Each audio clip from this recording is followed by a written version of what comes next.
Appreciate it, Jack. We had to do some things here on the back end, but you are coming in loud and clear, and your video is as good as a bell.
say anything. I should. I didn't even think about that. I was just gonna scan them all at once, but I even have an app where I can just. It scans it and it turns into like a document. Yeah. That's cool. Yeah, just taking that in shit. Really quick. Should take a couple minutes.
With the girls. With the girls and Hector. Good evening, and thank you for your patience. We are starting the Planning Commission meeting, City of Paris Planning Commission, April 20th, 2022, at approximately 6:13 p.m. And on the agenda is a roll call by Mr. Ryan Griffiths. Commissioner Lopez, Here? Commissioner Jimenez, Here. Commissioner Gomez, Here. Vice Chair Shively, Chair Hammond, Here. Okay. I guess we hear him. You can hear us, right, Jack? Jack? Commissioner Shively? Yeah, Okay, I good. can hear you. Okay. I'm on mute because I'm a Okay, little, no little problem. loud surrounding. Okay. Thank you. Well, I don't know if we'll ever get used to the Zoom stuff. Second, we're going to be okay, moment of silence. If you'll stand, we'll have the Pledge of Allegiance Please stand. by Commissioner Gomez. I pledge allegiance to the flag of the United States of America and to the republic for which it stands, one nation, under God, indivisible, with liberty and justice for all. Thank you, and we come to item 6, the consent calendar. Planning Commission minutes for April 6, 2022. Is there any discussion, changes, additions, deletions? Okay. And Commissioner Shively, any? Okay. None on my end. Okay, thank you. At this time, then, if there's no corrections, we have public comment on the consent calendar. And anyone wishing to have public comment on the consent calendar can come forward at this time. Seeing that there's none, we have a motion on the consent.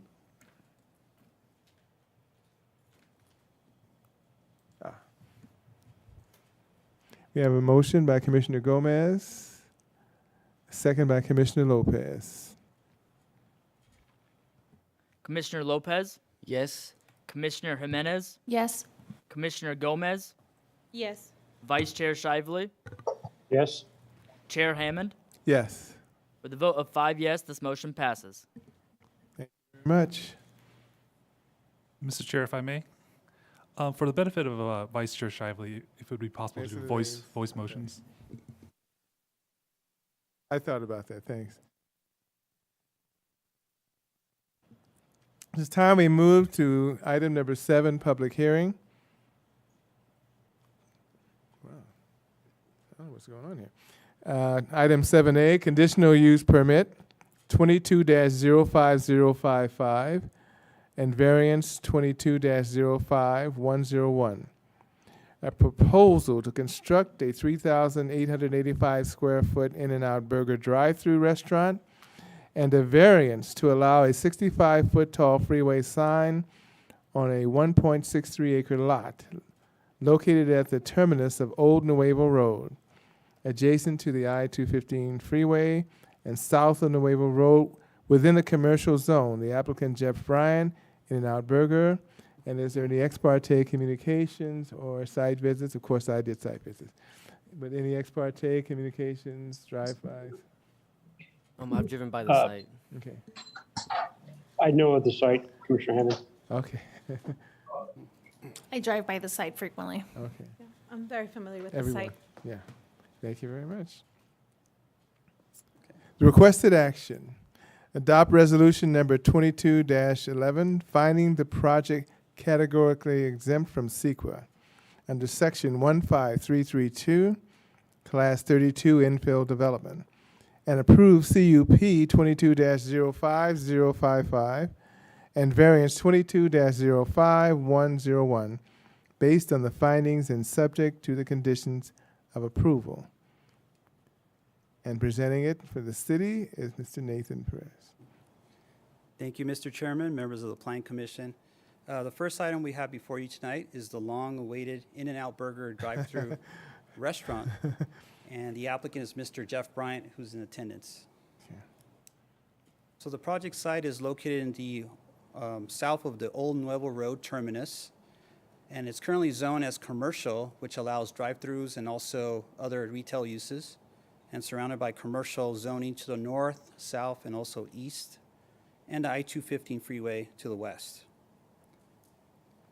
Here's the east view. As you can see, the project site is currently vacant, and just beyond is the Stater Brothers Shopping Center.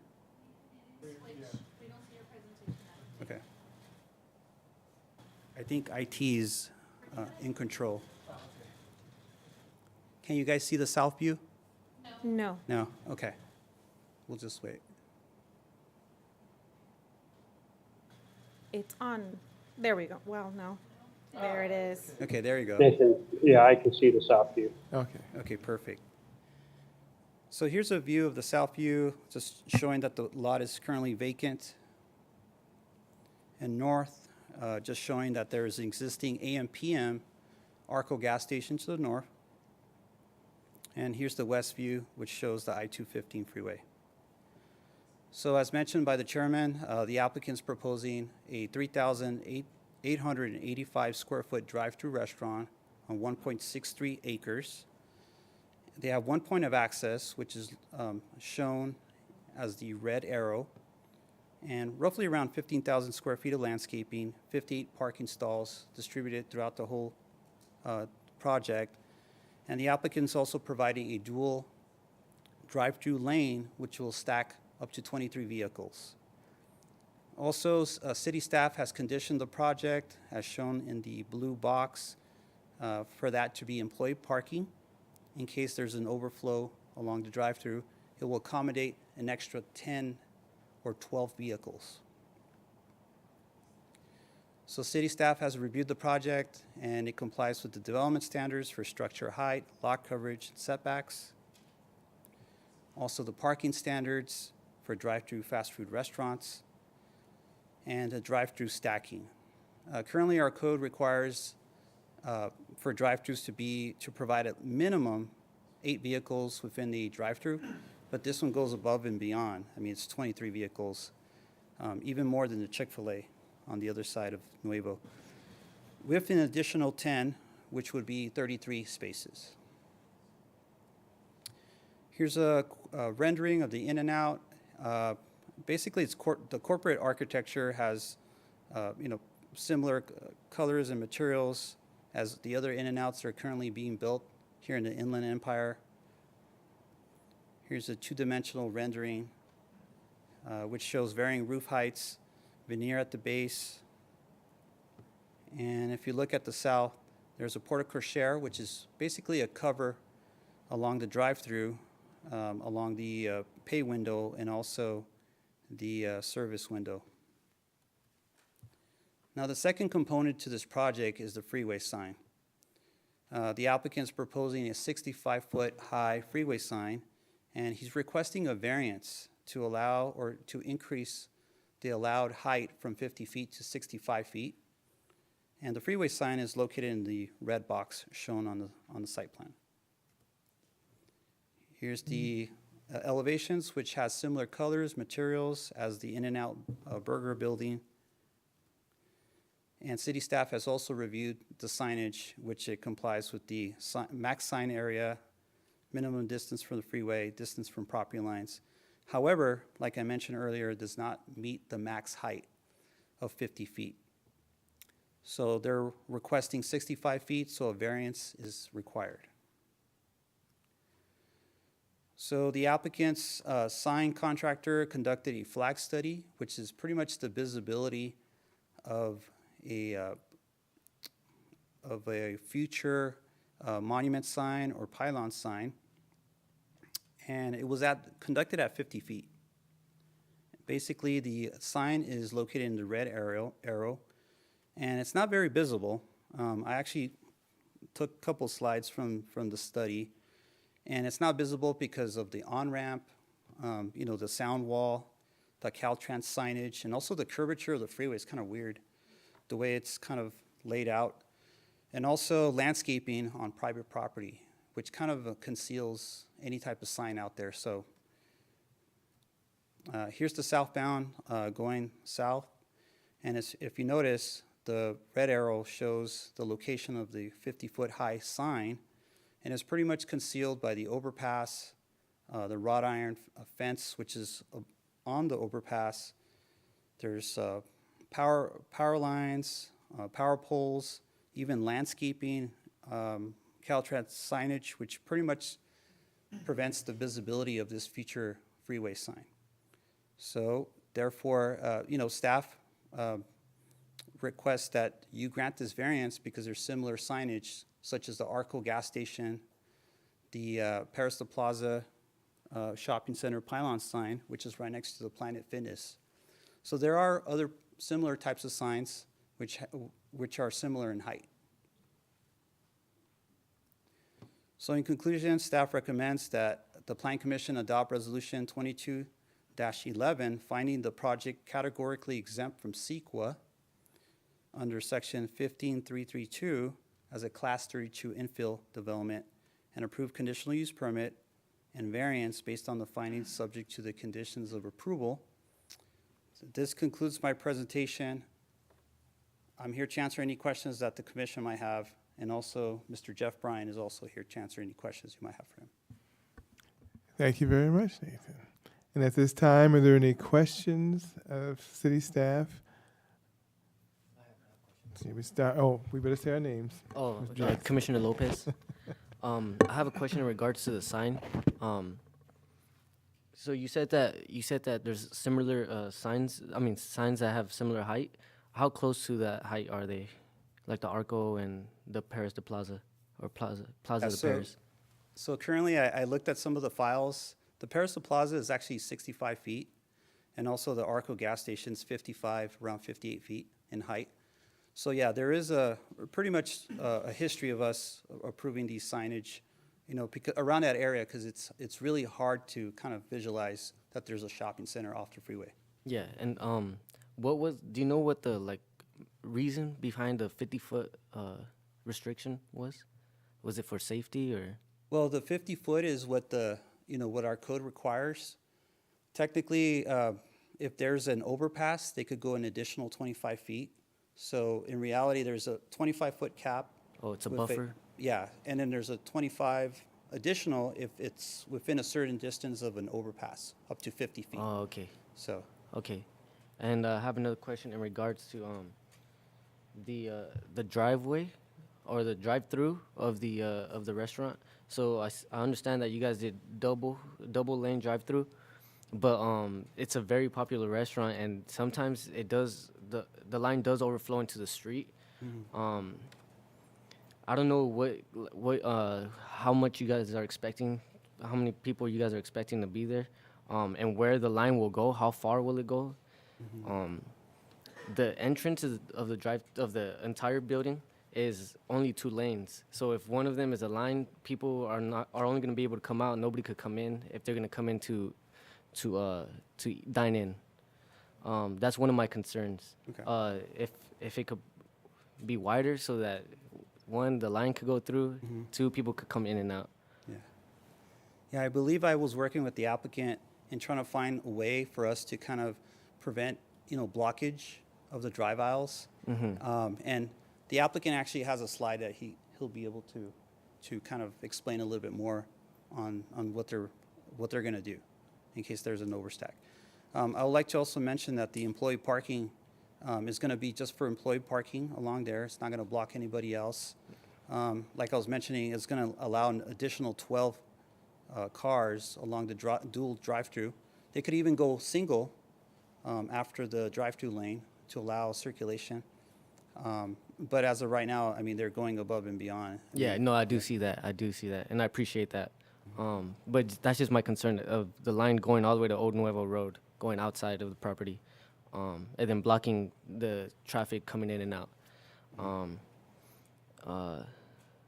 Another question was in regards to the trees, the size of them. I think there's 4 of them that were 24-inch boxes. If they could go up to 36, I think that would be beautiful.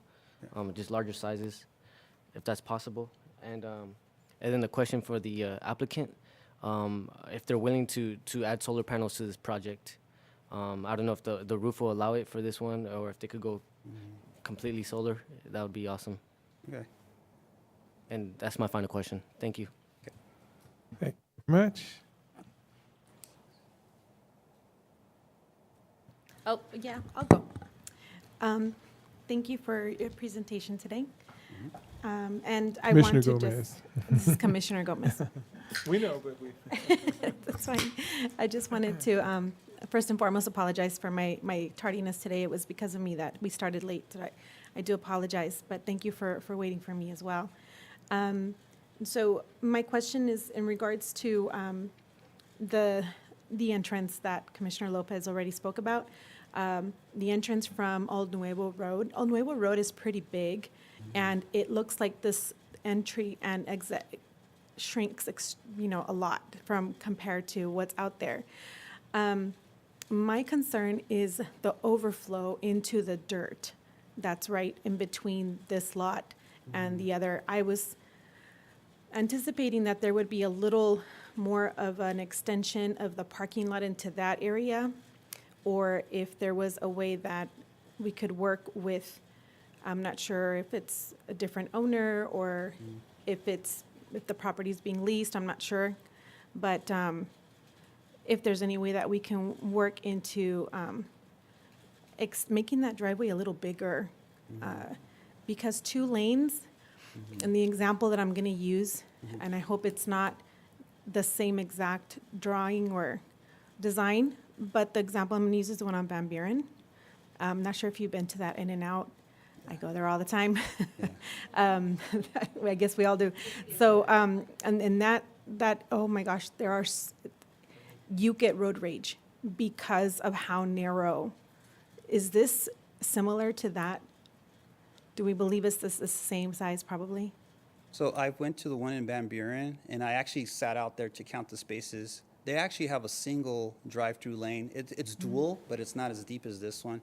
Okay. And there were like maybe 17 spaces for stacking. So this one's actually above and beyond. Okay, Then that's what I what's- was hoping for. Yeah, so, Because it does look like the drive-through goes all the way through the entire property line, which is why you get the 20-some odd cars, right? So that's what I was hoping for. I guess it would be, my question would be for the applicant in regards to making that a little wider. And can we, is the property, is it the same, is there anything planned for there in the future and the one across from it? Or is it just going to be dirt? Do we know? Right now, it's just dirt, but there's always been discussion to do something here. So at some point, the development will come back, and we would kind of figure out how this would interplay with the neighboring site. Okay. Okay. Okay, that's it for now for me. Thank you. Okay, thank you. Oh, you- Commissioner Hammond, I have a Go couple ahead, questions Jay. for staff. So this sign that is going to be 65 feet versus 50 feet, will it be sharing additional signage for the adjacent parcel or another parcel within the old whoever road intersection that we have? I think the goal is to create some flexibility when a new operator comes on board, to provide that flexibility to add additional signage. And so it's just to create that extra flexibility when that happens.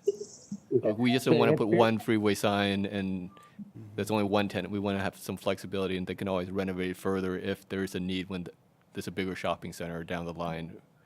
But I think this will bring more users. Otherwise, we've been having ongoing discussion to build out this property, and no one has moved forward, and I think this will create the draw for that to happen. It does appear that there will be two. A number of years back, there was, we approved another office space, mixed use type behind the gas station. I believe that project has, has not been completed and not been constructed in that area. I guess the question would be, any signage, did that signage actually be on the ARCO signage billboard, or would it be potentially on this signage for? Yeah, this would be on the separate side of the ARCO. That ARCO had at one time, as you mentioned, was approved for entitlement, but that entitlement has expired. But that's two separate sites. Okay, so yeah, two different areas. So this signage here would be the two adjacent parcels on opposite sides of the old New Ever Road. That's correct. Potentially. Okay. I guess the question is, because the issues with the amount of vehicle traffic it has, and I'm sure any in and out that's going to be located anywhere is always going to have some type of overflow at some point in time. In a case of emergency where fire truck access needs to occur, has that path of travel been designated when, in just in case if there's over an abundance of drive-through traffic in the lanes? Because it looks like there's really there is three ways in. As just kind of curious if they can get all the turning radiuses and the request for the fire department truck access onto the site and being able to get them on and off if there's over an abundance of parking or drive-through traffic. yeah. So the fire marshal who kind of reviewed this project, actually there is going to be adequate fire access throughout the whole site. And yeah, a fire apparatus is going to be able to maneuver through the entire site. And can you just briefly explain how that would be, if you don't mind? I haven't had a chance to look at the plans themselves. Been out of town for the week. So essentially, a fire truck is going to be able to access the main drive aisle, go around, and I don't know how to describe this. Let's see here. Should I show it?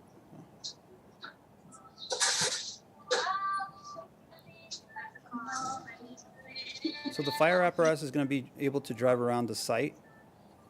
And it's already been pretty much plan checked just to make sure that a fire truck is able to access the entire site in case there's an emergency or a fire.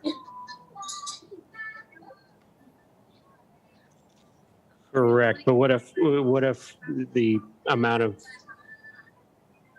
drive-through traffic is exceeding? We're actually using an additional 10 parking stalls, or not the 10 parking stalls, but the additional 10 stalls for the drive-through. Mr. Shively, I think at that point it's just about making sure that people move the vehicles in that type of situation. They would just have to direct people in and out. Creates its own situation. It's not so we try to accommodate as much as possible. But if those situations occur, there will probably be staffing people to direct people to move out of the way for the fire trucks to circulate around the parking lot area. And there was a fire access plan that documents that could be accomplished.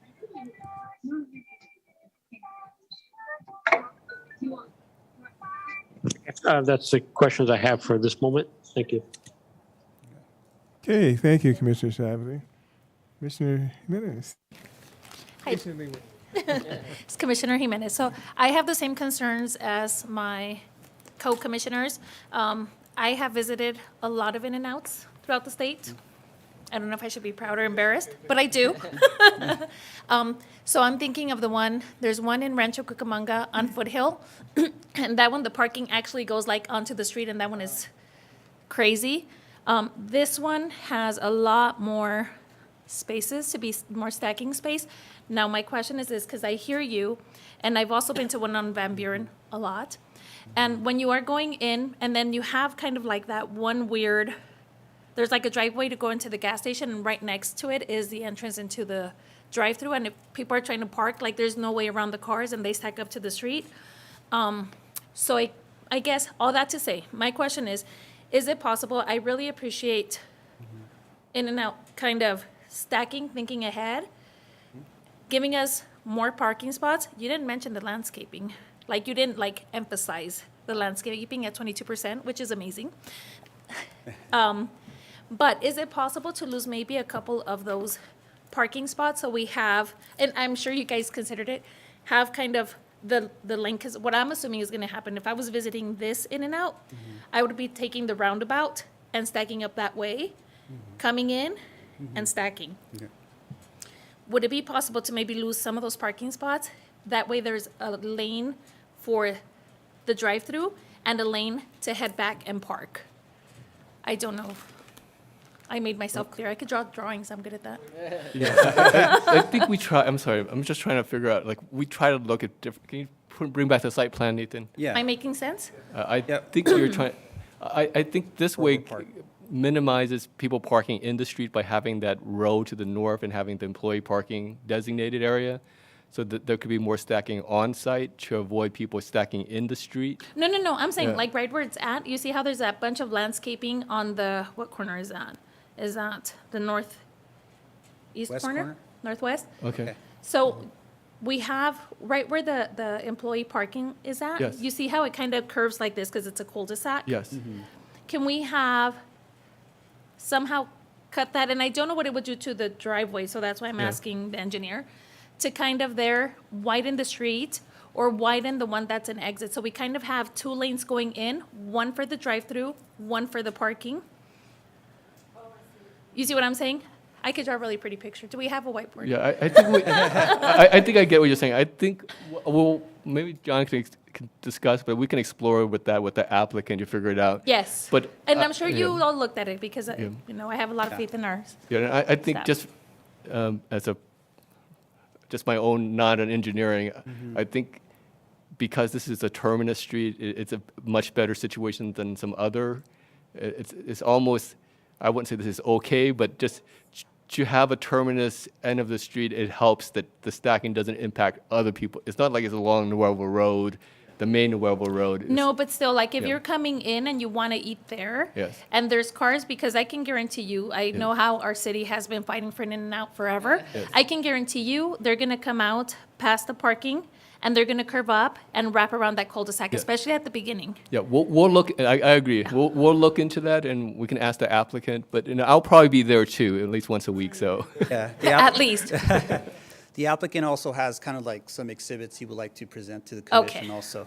Perfect. So, on his plan. So, but just to let you know that stacking here at 23 cars is, will address it 99% of the time. Yeah, and I think eventually, but I'm thinking like when the Chick-fil-A opened, like we were wrapped up around, like, in front of the, like we were in front of the movie theater. Like, if you had to use the restroom, you were in a problem. So, all right. Okay. Okay, thank you, guys. I think they covered pretty much. I think one of the main concerns, well, it's a concern, is consideration is that entryway. The first thing we see is one way in, one way out. The reality is going to be a lot of cars. So now, whether it's an encroachment on the other property that's to the east of there, I can give you the background because it was supposed to be, because they weren't here. There was supposed to be a shopping center, kind of a mini place there, little potential restaurant. They went under. There's been a lot of other names. I'm not going to mention some of the big names that were supposed to be over there, but they're not there now. But that is a key issue. What she's talking about is that little corner where you see it says road. There's a strip. Now, I don't know if that's a monument sign or whatever that might be there. That would just be a consideration of widening that to where the reality of In-N-Out is that you would have really a wider lane for people that just want to come in and sit and eat, and then the lane that comes in. They're going to interact, but at least you're not disrupting it because people going out are going to be crossing. Yeah. That's an inevitable in this city, okay, that's going to happen. So originally when I saw the employee parking to the north, I'm going, if you have a line of cars, the employee's going to have to go through these cars, and it's going to be a gauntlet. So the employees aren't going anywhere. So that's when I initially even saw that. I said that's an issue. I have a question too, where it says In-N-Out, and it hasn't been mentioned here, but I noticed that you have an area that's an outer court they're going to eat, right? That's proposed, but it's not enclosed. Mm-hmm. That might be a problem in Paris. You have a lot of wind, you have a lot of issues. It's not a major problem. It's just one of those things that if it's going to be wide open spaces there, you might want to think about that. So other than that, I think one of the key things is that there's a lot of area that you did map out that gets circular and all the other things to get around. It's just a stacking issue. When Chick-fil-A opened, one of the differences between this and Chick-fil-A opened into a parking lot. Mm-hmm. Now there's an AT&T. That's the difference. This is opening into a street that's not used. The major issue on this street is parked cars there. Yeah. Now, why they're parked there, but the code enforcement, but there are parked cars there. But it gives you that outward thing where it might end up all the way to the signal. I hope not, but you never know. But the idea is that we're talking about overflow here. That's a reality. It's going to happen. So that's why we're talking about if it was possible that it's not encroaching, and that's a consideration for staff. If it's not encroaching on the other property, if that would be wide, or taking away part of that sign or whatever that is in that corner, that's just not necessary. Everyone's going to know what a 65-foot sign is In-N-Out. You don't have to worry about monument sign there. So that's an easy one. But if that's to be something widened, that would probably relieve some of what the inevitably would be one of those situations where you would have to have that access. We don't want to cut off access. And that's that circular access. You can go out if you see the In-N-Out. You can leave and go out that way, but it's the problem is coming in, and you don't want to go into the line. So it's way beyond what was required in terms of stacking. We understand that. But this is a unique situation. So now you see what she's talking about. If there's a possibility, that's an administrative discussion, but to widen that to where that would not be an issue, the stacking is inevitable. It might be already stacked up to the freeway, the first day, who knows. But the idea is that you want to have that width. And even though the fire department says the fire department's not eating there every day. So it's nice of them to say you can do this and do that. They're not there. Okay. And that's an engineering situation. That's a question, but that's the only issue. Looking at that enclosed patio area where it's open space, looking at that and that possibility there, that's something, especially on nights, or you might have issues with heat in summer, things, just to look at that issue. Some questions will be for the person who is coming up, the applicant, but as we're doing the drawings from that, those are just some basic fundamental things that we're looking at flow, we're looking at things that are not going to disrupt traffic, the public welfare. That's what we're looking at. Okay, so we don't want people getting into fights because it's stacked up and I can't get in, and we have knockdown dragouts. Okay, so that was my main thing. So I'm good. That's probably the only issue I think I had. Not really an issue, but question. Oh, I did. Construction fencing was off on number 33. Is they going to put a chain link fence there? Is that supposed to have a covering or some kind of sheet there? Because you're just going to have an open chain link fence for 6, 7, 8, 9. Really? But what we can Or is do, it be screened? yeah, Yeah. Okay. We need to put the word screened. yeah, Okay. it's temporary. So Okay. But no. I mean the words a screen fence as opposed to just chain link, right? Yeah. This is Paris, guys. So I'm just saying, if it's not something that's going to be up in a month, and if that proposal is approved, you want a screen because you want to avoid vagrants. So that's this. At least it looks something while it's being built. Most things are screened in. Almost all projects are screened in, and that one just had chain link. So that's number 33. That's it for me. Any more questions for staff? Commissioner Shively, anyone? Okay. Just one more thing, the trash enclosure, was the recommendations from the city discussed? I see it, but I didn't see the renderings on that. so let me just. I mean, show- I'm pretty sure it is, but Yeah, so this is pretty much the trash enclosure that's going to have stucco and similar veneer at the base. We also condition it to have some type of mesh material to prevent people from jumping in, okay. you know, so we took that into consideration. That was actually the director's idea. Okay. And then just to make sure the coverage of graffiti remover and all that, it's all updated to from panel to panel when it's to be cleaned up. It's just make sure that the wording is on there, as we've discussed before, that when it is corrected, that it be from one panel to the next. Okay. I think it is. Yeah, I I think think it's. it might, yeah, I just, it's in- yes. I just wanted to make sure. Thank you. Thank you very much. Okay. Thank you, Nathan. And if the applicant would like to have a presentation, or this is your time to present whatever you need to present, state your full name. I know it's obvious, but we want you to state your name, and if Nathan can work this. Oh, there's Jack. If you just state your full name and spell your last name for us, Sure. for the record. Good evening, Chairman, Vice Chair, Commissioners. My name is Jeffrey Bryant. I'm a project manager for In-N-Out Burger. So I have a little presentation. I know traffic is always, at the forefront of everyone's mind, and circulation and everything. I'd like to assure you there's been a lot of thought and design and back and forth and intentional decisions that have gone into what we're proposing in front of you this evening. It's always a little uncomfortable hearing about the March Air Reserve Base. That is a huge outlier for us. There are some site constraints with, less than half of the parking. There's about 50% more parking that we're proposing over here. There's some other issues with some of the neighbors. We are looking to make some adjustments over there and do what we can to mitigate some of those. But as far as across our business, other areas within the region, that is far and away a much higher. There's a lot more customers over there than we were anticipating.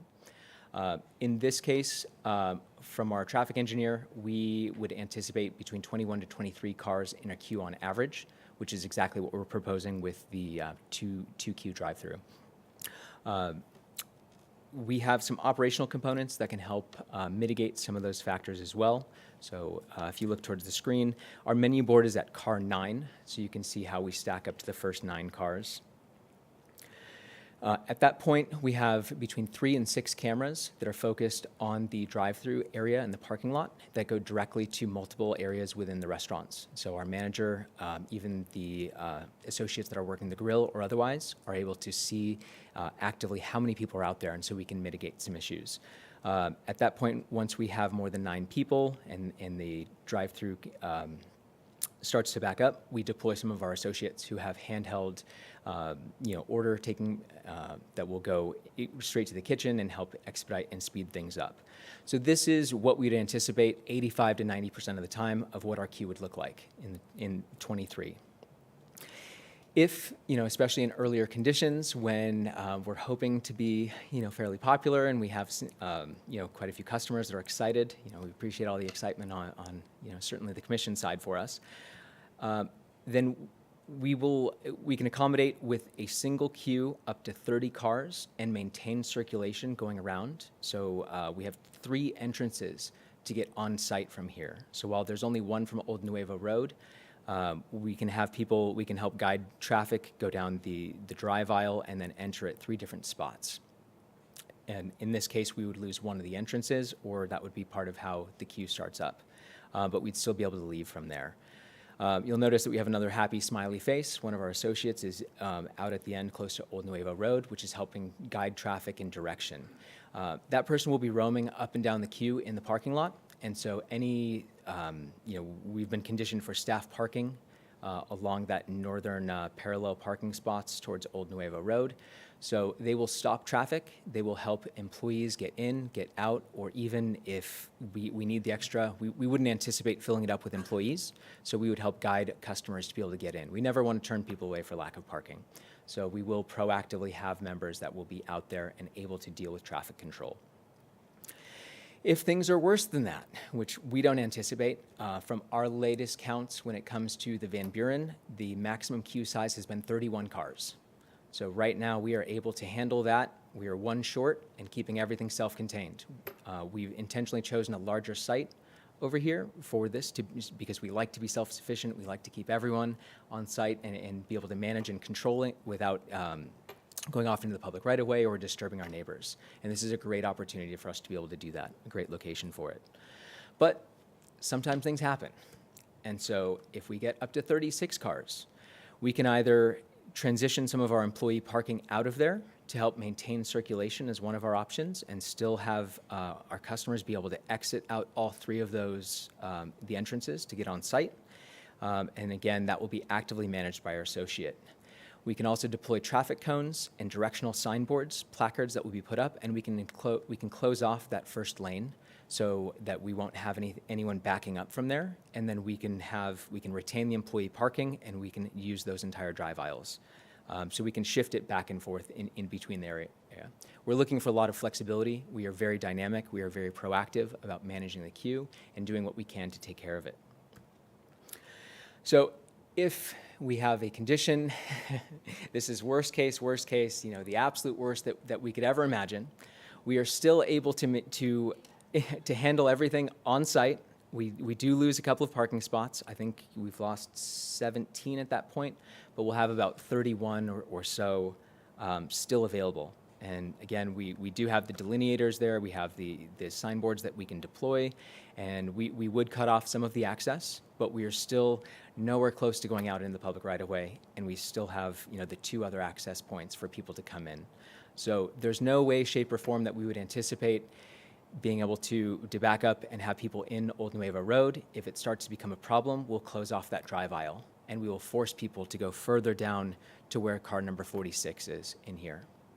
And that's how we believe we can help mitigate that. So this may be applicable in a brand new grand opening, but this would not be a long-term operational perspective. And our all-star team that deals with opening for the first couple of months to make sure we have experienced individuals who can manage the traffic, who can manage the grills, meet up with demand and otherwise, this is what they do. They go open new stores, and they're very familiar with what needs to get done and how to do it. And then we train the new local associates that are here as well. So I hope you can believe me when I say that we think we have traffic very well handled on here. This is a much larger site. We have plenty of extra parking. We have plenty of queue capacity to be able to avoid any issues that we would foresee.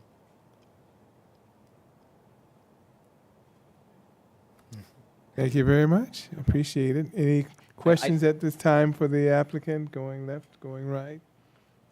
Okay. I have a question. Commissioner Gomez. Okay, Commissioner Gomez. Got to get used to that.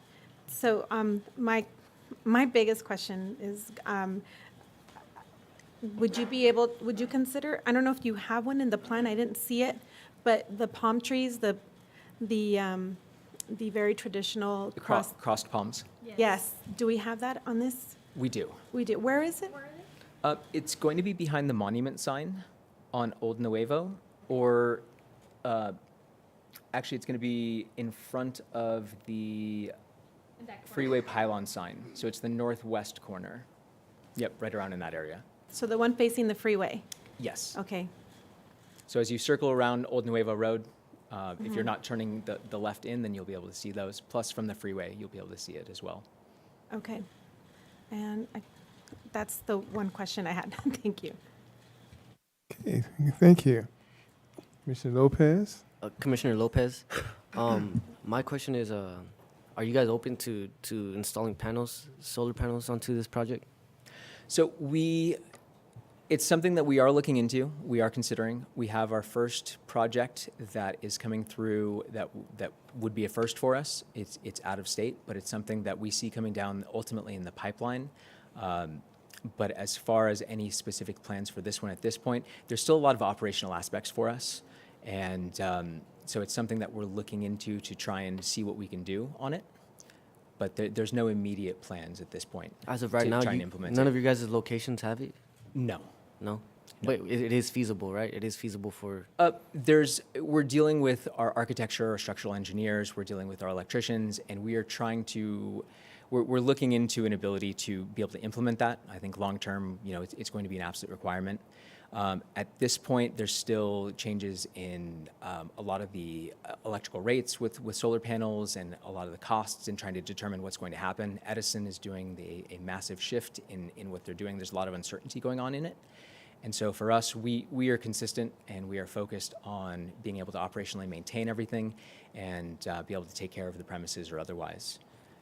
So Okay. what we are starting to implement in the meantime that we found as to be more environmentally friendly or otherwise is California Building Code only requires us to have EV-ready car chargers, parking stalls for future access. We are putting agreements in place, and a number of our projects are including the fast EV chargers. So it's something we're looking into, and I would foresee putting in here, but that it's still, there's a lot up in the air on some of the individual. Okay, thank you so much. No problem. Thank you very much. I want to second the EV power stations and also the solar panels with Commissioner Lopez, because if this is something that In-N-Out is already looking into to do in a different state, why not California, being that this is the state where you started? I mean, I think that would be wonderful, and if you would bring it to, we're big proponents on that. Commissioner Lopez has guided us on that. He always reminds us that we need to have solar panels because that's the way we're going, and we want to be very energy efficient with our homes and our buildings. So if that's already in the works and you would be able to take that into great consideration with your decision makers, it's something that we would be very, very happy to have. Even if it's parking solar, instead of having trees, you can have the parking solar, just like the schools have the parking solar. That it doesn't have to go on the building because of your architectural, designs, but it could definitely go in the parking. And because this is such a big parking area, you mentioned it's 50% larger, and that's why you chose this place.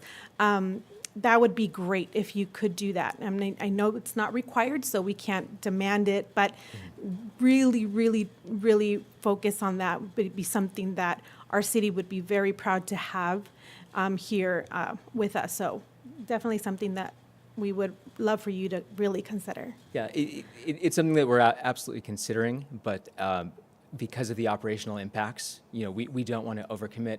There's different regulations in different areas, and there's a huge operational component to it. And we've never closed an In-N-Out before, and so we build to make sure that we're going to be able to last, and we're going to be able to take care of and maintain and continue that beautiful aesthetic, whether it's the landscaping, it's the building, or otherwise. So I think that's the best I could say on that, but it's certainly something we'll take into note and take into consideration. Thank you. Okay. Commissioner Jimenez? Okay, can we go, let me ask this. How many employees are there usually on average at an In-N-Out? So depending on the timeframes, on the weekday or otherwise, typically between 10 to 15. On your busiest times? Yeah, Like, per shift. so like 15 max normally? Yeah. Okay. I'm just wondering because I saw the way they were stacked, like on that last slide you showed, and I really appreciate that there was so much thought put into it. I didn't expect any less from In-N-Out. But I was just wondering if it was possible to still have that deviation and somehow still manage to keep the employee parking open instead of stacking the 46, maybe it'd be like 40, but still having that access so the employees will still have. Yes, we prefer to close off the circulation and access, especially on a site like this where we have Yes. 2 other access points throughout and we have appropriate circulation. Mm-hmm. But this just kind of shows some of the flexibility. Some of the for- flexibility, yeah, for because what we have. I was But- thinking, if you open that and when employees are coming out, since you have staff out there anyways, when they're leaving, it's easy to move those Yep. and put them back. Yep. So I think that was my only concern was just the stacking because, I've been to one in Chino that's in the parking lot across from Best Buy. Mhm. And yeah, I preferred to walk there instead of driving there. Because even trying to exit the parking lot is crazy. Yeah. So I really see that there was a lot of thought put in to, That's one of the best benefits of this area. We Yes. are able to be back up against the freeway. We're at the end of the cul-de-sac. We really have a lot of independence and a lot of autonomy for how we're going to handle all of our traffic and run the business and operations. We don't have other businesses around us that, Yes. that we are going to impact or affect. yes. And my last question, just for clarity, because I've seen it happen. Have you noticed a big impact on people choosing to not sit outside during the heat? I'm saying this because I went to the one in Van Buren when it was like 115 and people were enjoying their meal outside. Don't know how they did it. But have you noticed, because I noticed there's a little shades that we have everywhere. Have you noticed a lot of impact where people choose to not sit outside, or is it still where people come and look for the heat? It always depends. I mean, Okay. sometimes people prefer to just sit in their car in a parking spot, but we put outdoor patio seating because people utilize it. We have, the detached patio Yes. on this particular location that we're proposing, and we find that people like to have more space and be outside, especially as we're getting through COVID, where people have been stuck inside for a long time. They're enjoying the weather and the outside. Okay, perfect. Thank you. And I just want to point out real quick, this is the slide with 30 cars, and so this leaves, Oh, we're good. the access. we can't see. Oh, is that not up? I was talking about the one that has like 46. Yeah. I think it was the next slide that had like 40 something, or mine's Yeah, that middle yeah. one. Yeah. Oh, Yeah. there we go. So Okay. this is just an absolute grand opening. We hope to be this popular. We hope to have these kind of problems. But from an operational perspective, Yeah. This is like the worst case where you can stack 46. yes. Yep. And where we lose a couple of parking spots, but we can still make some accommodations. It's really just for a rough reference point. But again, the worst case we have in the area for businesses is the Van Buren location, and we have 31 cars has been the maximum that we've ever counted up there. Here, we've got 30. That's more than managed. We still have all the parking spots taken care of, and we can be able to get employees or customers in and out by breaking up the queue and having that access. But based on other store numbers, This is an the average. 23 is exactly what we would expect and anticipate on this. Okay, because And I that's think what I've we been have car continued. 31. I think we've all been there a couple I think of we've all been times. car 31. Okay, that was it for me. Thank you. Commissioner Shively, did you have any? I don't have any questions for the applicant.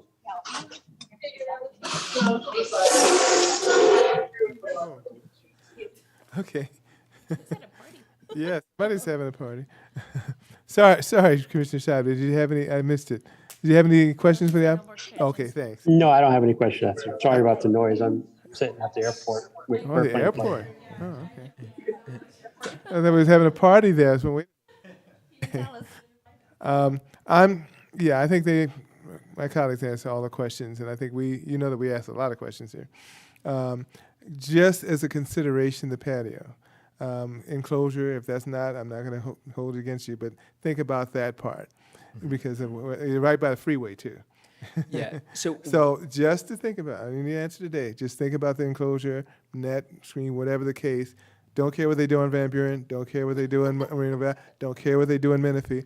This when locations by the freeway, which is a lot of traffic. Not to mention the fact it's outdoors and it gets to be 110. Yep. So just a consideration, no response, just a consideration, and that's an administrative consideration. Just something because, we anticipate people want to get outside, and a lot of restaurants everywhere, but also all want to have outside seating because people are tired of being cooped up. So the tendency now is want to move outside. Well, we just make it as comfortable. Yep. So that's just a consideration. Other than that, I think all the questions have been answered and answered, unless you guys have something else. Okay. thank you all so much for your time. I Thank appreciate you. it. Thank you. At this time, do we have any public comment on this item, either with Zoom, IT, No, sir. okay, or Ryan, or in person? Okay. No public comment at this time, and we come back to the commission for any discussion. Okay, we close the hearing. We come back to the commission for, I keep talking about In-N-Out, and I'm going to go hamburgers. Commission for, yeah, okay. So you got my mind thinking, discussion, any discussion from anyone, left, right? I Anyone? do, Chair Hammond. Okay, Yes, go for thank it. you. I don't want to, elongate, this is long, let it go longer than it needs to. But I do have a question. I'm not sure if I'm able to ask staff a question at this time. Yes? Okay, just curious. Is there a way we can work, I'm not sure who you would work with, but to, since this will be a new structure, there's going to be new pavement, it's going to be really nice. Is there any way we can work with the area to either repave or to fix like the existing potholes in that specific cul-de-sac that leads from Nuevo into the, that is shared with, it was the old Nuevo Road that is shared with the ARCO and would be with this site? Pardon the intrusion, Commission. We actually did have a public comment there. Alex Marin. You have the floor now. Apologies. Okay, can we reopen the public comment portion, if that's okay with the commission? Yes. Okay. And just state the name once again. I'm sorry, I missed it. We have Alex Marin. Alex Marin. Okay. Oh, actually, never mind. But thank you. Oh, perfect. Okay. Oh, okay. Apologies. Close the public comment portion. Okay. Do we close the hearing again? Okay. You also close the hearing. And we bring it back to the commission for discussion. You had started. I'm sorry, if you still got some more? Yes, Okay. just the same question or just suggestion if the city could do work on that. It's just been in my experience where we've had other developments that are within a same commercial area, commerce area. The beautification of the new building does not extend into the entire shopping center. And it shows, we get so excited about the new building, and it's a beautiful building, but then we forget that on the other end of that same area or shopping center, there's still potholes, there's, it just aesthetically is just not there. And sometimes it's a little cleanup is very useful, painting, striping the parking spots, anything like that, especially the asphalt. It just bring it all together very nicely as a gift to our residents. So I'd really like the city to consider that as well. Is there anything that, can I request it, or is it just something that I should put out there for you to think about? Good evening, Commissioners. Commissioner Gomez, we do have actually a condition on the project that before occupancy, we want to have the street pavement on Old Nuevo Road analyzed. If it's substandard structurally, we require the developer to actually fix the roadway. And there are rehabilitation procedures that we would have to follow, or we would require the developer to follow to bring up the road to standard. And that's a condition that we have on this development also. Okay, thank you for pointing that out. Thank you. I guess you'll be next, Commissioner. Commissioner Jimenez, one more question. I just thought about this when she asked about the paving, and I thought about the road. Those lights at the corner of Nuevo and like right next to the IHOP, they don't have a left turn signal. They're just like a left on green when you're leaving the Arco station. And I know there's been very close calls there with a lot of accidents. So is that still going to remain the same, or are we going to turn that into a left turn signal? What we have is actually the traffic engineer for the project to analyze the turning movements and signal timing. And at that time, we'll be able to see if there are any deficiencies to address it at that time. Okay, so I don't have to request to do that, just because I know there's already deficiencies even without something of this caliber going in, just with the people using the gas station. And I know, because again, my Nelson over there, so when I go across to get gas, there's people leaving the gas station on Old Nuevo Road, and they turn their left to go to the freeway or whatever, take Nuevo Road, and they don't stop. So I just want to make sure we're thinking about safety on Nuevo Road going in. Because it's the exact same entrance. Well, the entrance into this is parallel to the one that's going into IHOP and the movie theater, right? I'm trying to visualize, see what the problem is, but we can take a look at all the turning movements and signal timing at that time Okay, with the project's traffic engineer. okay. So this alignment goes across the street to where the IHOP and Yes, and Starbucks, the Baby to Me parking lot from across the way. yeah, and Jersey Mike's is over there, goes right into the movie theater, goes into where the Chick-fil-A parking is at. So that corner is already dangerous without the additional traffic is what I'm trying to say. So I don't know if we need to wait for that or if it's something we can recommend that we do, because I really feel like it's necessary. Well, as I said, we do have a condition actually in the conditions of approval that we have to look at the existing traffic signal movements. But that's just looking at, is there any way that we can go above and beyond that? Mitigate. Obviously, Okay. if there are substandard, issues with timing or providing additional lanes or reconfigure the alignment, then we'll be able to implement it at that time. And adding a left turn is not an option? If A left turn signal? If that's what the study recommends, yes, that's right. Okay, and when is the study going to be completed? After it's constructed? No, the developer is actually required to provide that for us during design stage, but we want it in place prior to occupancy. Okay. I saw it on the engineering conditions, but it's just saying you're going to look at it and mitigate, but it doesn't say to what level. So, and I know if we're looking at possibly having 45 cars stacked there, how many parking spots and staff and all those people are trying to leave at the same time, and then we have the traffic exiting from the other location, it's not very safe. So like, I guess I wish the wording was a little bit clearer, or there was something a little bit more where, just because I travel that area a lot, I'm in that shopping center a lot, I go to that gas station.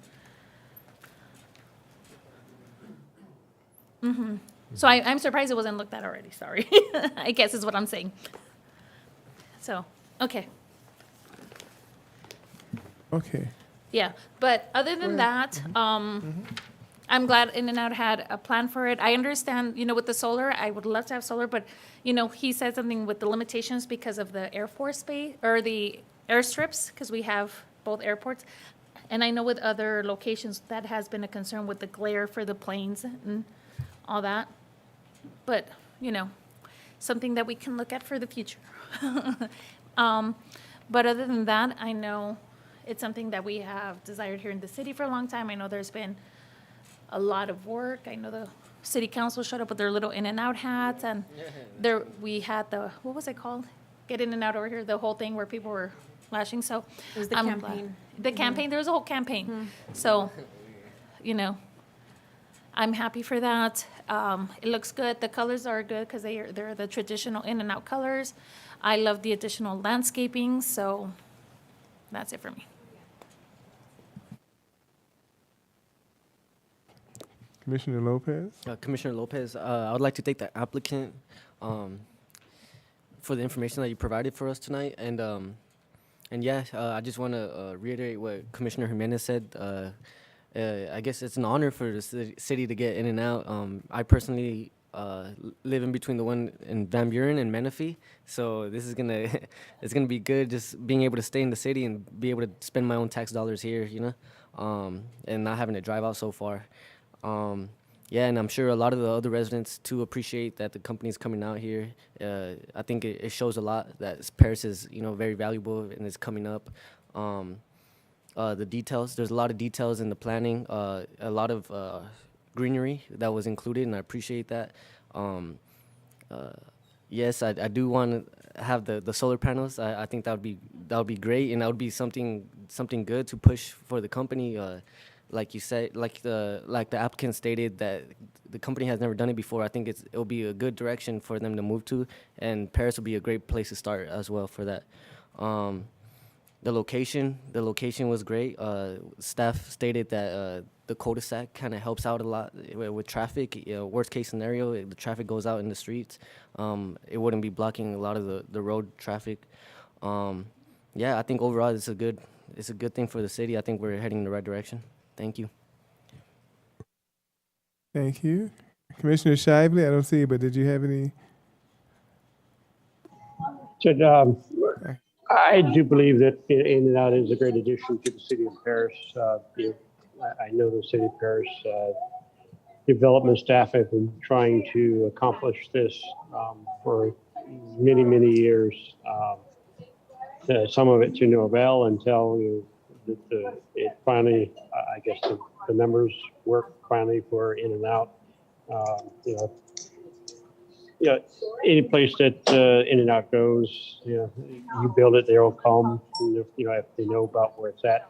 Plus, with the addition of a 65-foot sign instead of a 50-foot sign, I don't really care for variances too much, but I think it's a necessity to be able to accomplish the knowledge of the in and out is actually coming to the city of Paris at that location, and additional to adjacent pad, restaurant, office space, or whatever it might be in the adjacent parcel would be, it's always going to be nice to have and to acknowledge to all the drivers along the 210 freeway that in and out is now present in the city of Paris. I did have the luxury to drive past it. I'm trying to remember actually where I saw it. It might be in Vacaville here in Northern California or Palo Alto. Their palette is a little bit different, where they actually have a large volume of red color to a couple of the panels on the side, and the applicant may know exactly what I'm talking about if he has the knowledge. But so I mean, there's more color that they have used before than just a couple of lines and stripes. This one doesn't have a lot of red, and perhaps it's for a good reason that it doesn't have a lot of red in the elevation. The red always fades is one of the colors that fades quite readily over a period of time. So red turns into fuchsia and pink, and eventually needs to be repainted. So I'm okay with the quantity of color, the red and more white. Again, white has its own issues as being dirty, but I'm sure they have a policy in hand to maintain the white facade that they normally have in a clean manner. And the concern that I do have, of course, is the fire truck access, and perhaps if they do get their 46 cars, and it's always a good sign if they do, it means that site should be successful. But there's if they do have that ever occur, then if in an event of emergency, there might be some issues with fire truck access. But staff, I believe staff should be trained to be able to mitigate the traffic at those locations and redirect traffic so fire engines and emergency vehicles can get on site to take care of the emergency. But I do believe, of course, it in and out is a good access to the city of Paris. Something that we've been working on for multiple years. Yourself, Hammond, and I, we've discussed it many times in the past with other commissioners that are no longer on the commission with us. But the discussions have occurred. And I think it will be a good asset for the city of Paris. And it is also actually a stepping stone for additional restaurants of that nature to come into the city of Paris. That is one desire that is needed for the city of Paris, along with some additional sit-down restaurants that, it's always nice because not always want to take a client of my own to a restaurant, but I always like to see a sit-down restaurant as well, that I can actually have a discussion with them in a more intimate setting than a fast food restaurant. So, but I appreciate the applicant bringing this forward, and I look for it to be a good addition for the city of Paris. Thank you, Commissioner Shively. I'm not going to prolong. I think everything's pretty much been said by staff and commission. And I can remember was originally, that's the problem when you're on this a long time, originally was proposed back then, but that's when there was decline in everything, recession and all that. So virtually was nothing getting built in 2012, 13, 14, 15. And this was proposed back then. What's good about this project is it's a perfect location. Forget about the rest of them. This is a perfect location because not only by the freeway, but you got a lot of space and a larger sit-down area. And you're going to find that Paris is going to be a little different because Paris people will and have been talking about for several years, talking about an in-and-out coming. The reality of that coming is going to be probably about 70 people in line. But we know that that's not the norm. And one thing I do like is the professionalism where you have associates that'll be there to conduct it. That answers the questions for me. Yes. Not just expecting them to just drive and get out there and beat each other. You have associates actually there that will be controlling it, makes the difference. The fire department will love you for that too. So you're waving people in, you have somebody actually watching it. And we saw the opening of Chick-fil-A, great, but they didn't have that. This is something that's an organization that's professional, been doing it a long time. And so that is enough right there. I didn't need convincing anyway. But the idea is everything we talked about, I think we're good. And I think, if you want to give me the shovel, I'll start the digging now, personally. So I don't need to wait 9 months. Okay, so forget about all that stuff. Let's get it through, forget about all this other stuff. But we appreciate that you're coming to the city, and it's like the anchor tenant. Once you get that anchor tenant and people say, no, but this is an anchor, and other ones are going to start wanting to come with you there. It will happen. So we have anchor tenant at Walmart. Here comes Chick-fil-A. Here comes all these other ones. You need an anchor. Here comes Aldi. Okay? Years ago, nobody's coming. Now everybody wants to come. That's the difference in Paris now and 10 years ago. So we appreciate it, and I'm pretty much done as far as that. And like the rest of them, we pretty much put out there some of the things we've talked about our concerns, but they're not really something that would stop this. Okay? With that, unless someone else has some other further comments. No, I'd be there with a shovel too, so. I'll be there taking pictures. And a golden shovel too. Okay. At this time, with a requested action, adopt resolution number 22-11, finding the project categorically exempt from CEQA under section 15332, class 32, infill development. and approve CUP 22-05055 and variance 22-05101. Based on the findings and subject conditions of approval, we did have an addition on number 33 is to add screening, not just a fence like that. Also, 36 foot, 36 inch, 36 foot trees would be 36 inch tree boxes to be incorporated as often as possible.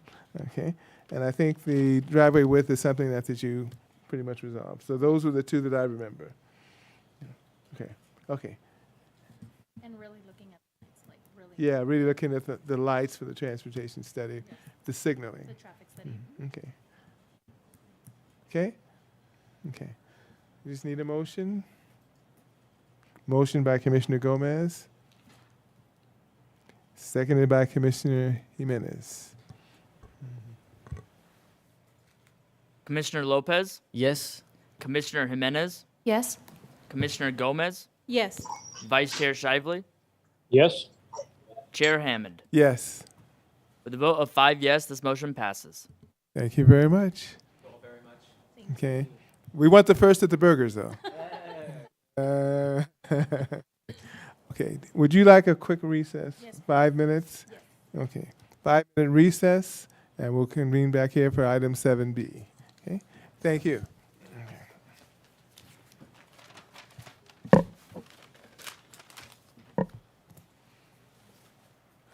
Keep saying burger, burger, burger. I'm gonna have to go get one.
Thank you. Quick break.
Okay, we're getting ready to reconvene.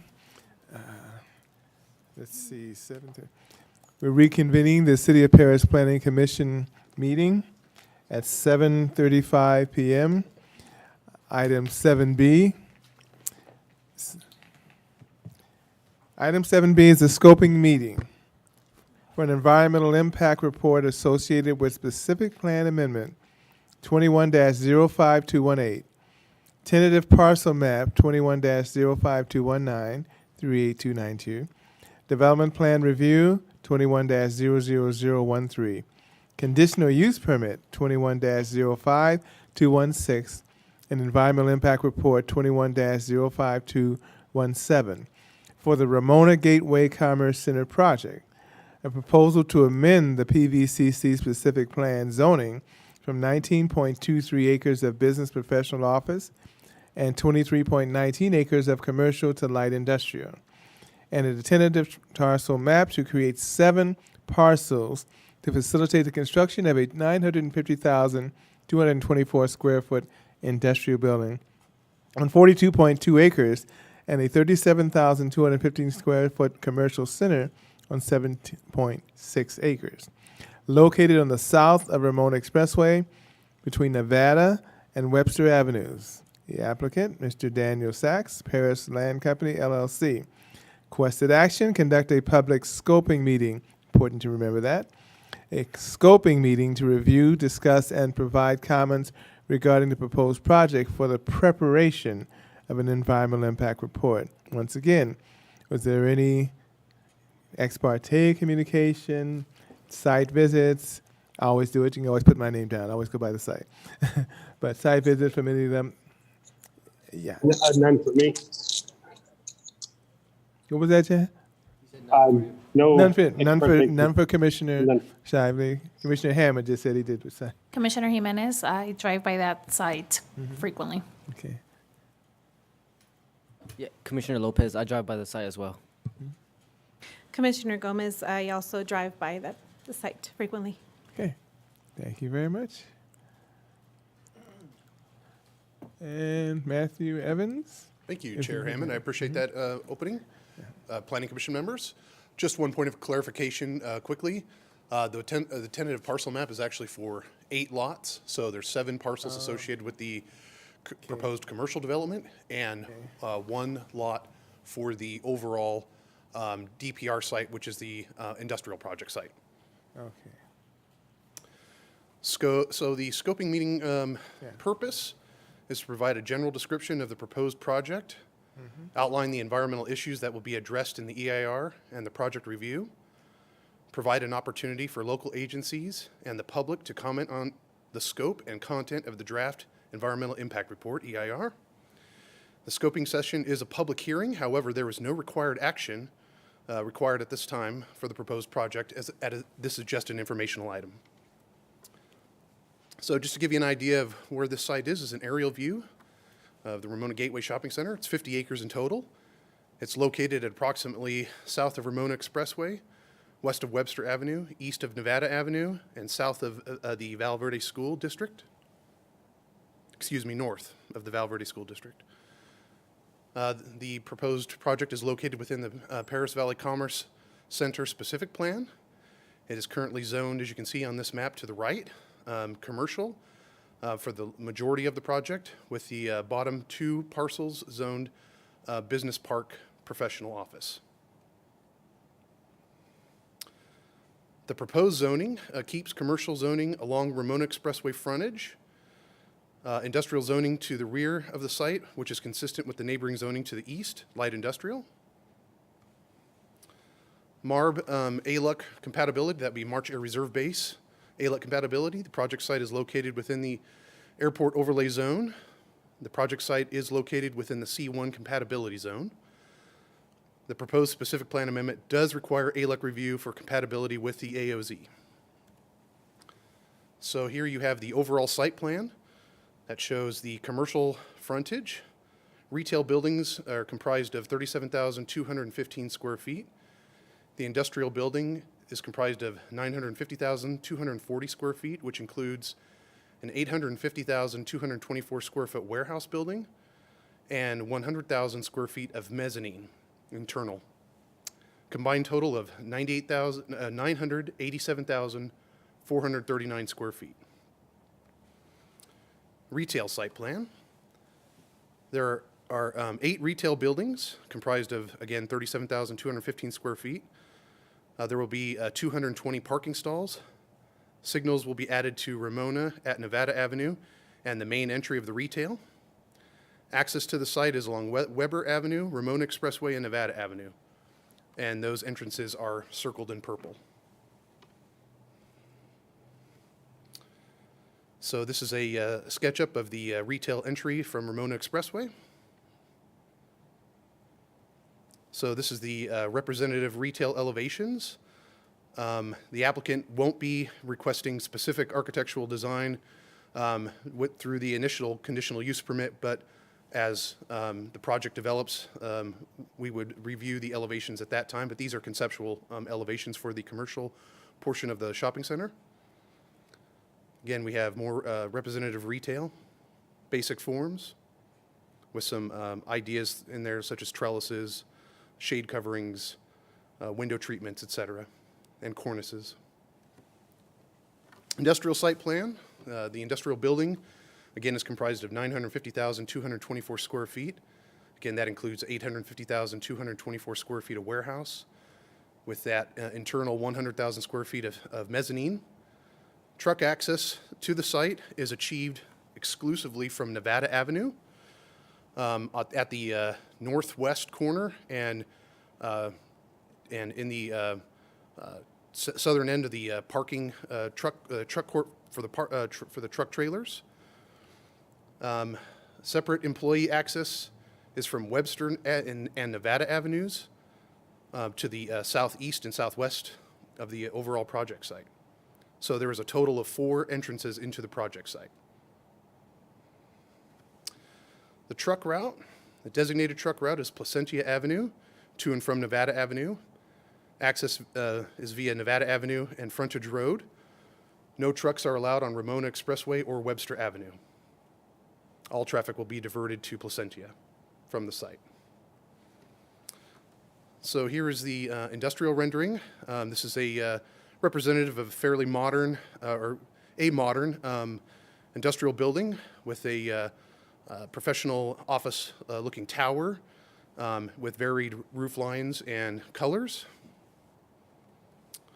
Industrial elevations. So you have both the north, south, east, and west elevations, which include 2 tower elements on each of the 4 corners, as well as faux representative towers in the center to kind of break up that massing on both sides of the building. Ramona Expressway offsite improvements. So this is this is an 8-lane road. So there will be obviously some improvements to be made as part of this project. So now to the CEQA process. This time I will turn that over to the applicant's consultant, which is Tina Anderson with T&B Planning. Thank you. Thank you. Good evening. As Matthew indicated, my name is Tina Anderson. I'm with T&B Planning and will be assisting the city with preparation of the environmental impact report for the project. Tonight, I'm just going to give you a brief overview of the CEQA process.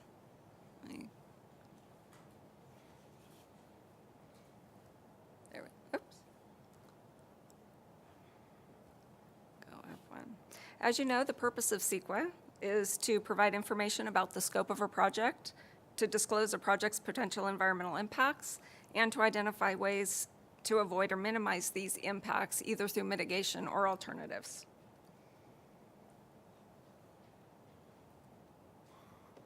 This slide gives you an overview of the steps in the CEQA process. As you can see, we're at the very beginning. The notice of preparation has been sent out, and today is the scoping meeting. The next step is to prepare the draft environmental impact report as well as the technical studies for city review. We expect that process, we're just at the beginning of that process, and expect the draft EIR to be released for public review later this year. After the public review period, the final EIR with responses to any comments received will be prepared. There will be future opportunities for public input during the CEQA process. This includes review and comment on both the draft and final EIRs, as well attendance at additional public hearings with the Planning Commission and the City Council when the project is considered for approval and the environmental impact report is considered for certification. To start the scoping process, the city released the NOP, letting the agencies and the public know that an EIR is being prepared for the project. The NOP was sent directly to about 35. It was posted on the State Clearinghouse website, it was posted in the newspaper, and it was also sent to all of the adjacent property owners. Because the city determined that an EIR is required for the project, an initial study was not prepared and is not required. The 30-day public review period for the NOP started on March 30th, and it ends next week on April 29th. So this slide identifies each of the topical issues that will be evaluated in the draft EIR. Technical studies are being prepared by technical experts for the majority of these topics, and those studies will be summarized in the EIR. I'll go ahead and read these just in case there's anybody that's not present that isn't seeing the slide. The topics that will be evaluated are aesthetics, agriculture and forestry resources, air quality, which will include an assessment of health, potential health risk, biological resources, cultural resources, energy, geology and soils, greenhouse gas emissions, hazards and hazardous materials, hydrology and water quality, land use and planning, noise, transportation, including vehicle miles traveled, tribal cultural resources, and utility and service systems. For the last topic, that will include not only an assessment of the demand for utilities generated by the project, but also the analysis of the installation of public and private on-site and off-site infrastructure that's required for the project.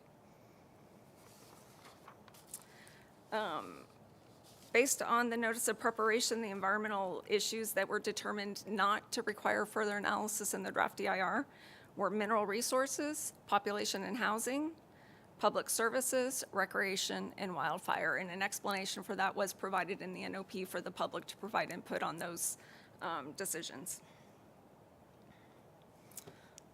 So that's my presentation regarding the CEQA process, and I think Matthew will finish up with the discussion of the rest of the scoping meeting. Okay, thank you. Yes, thank you, Tina. I appreciate that.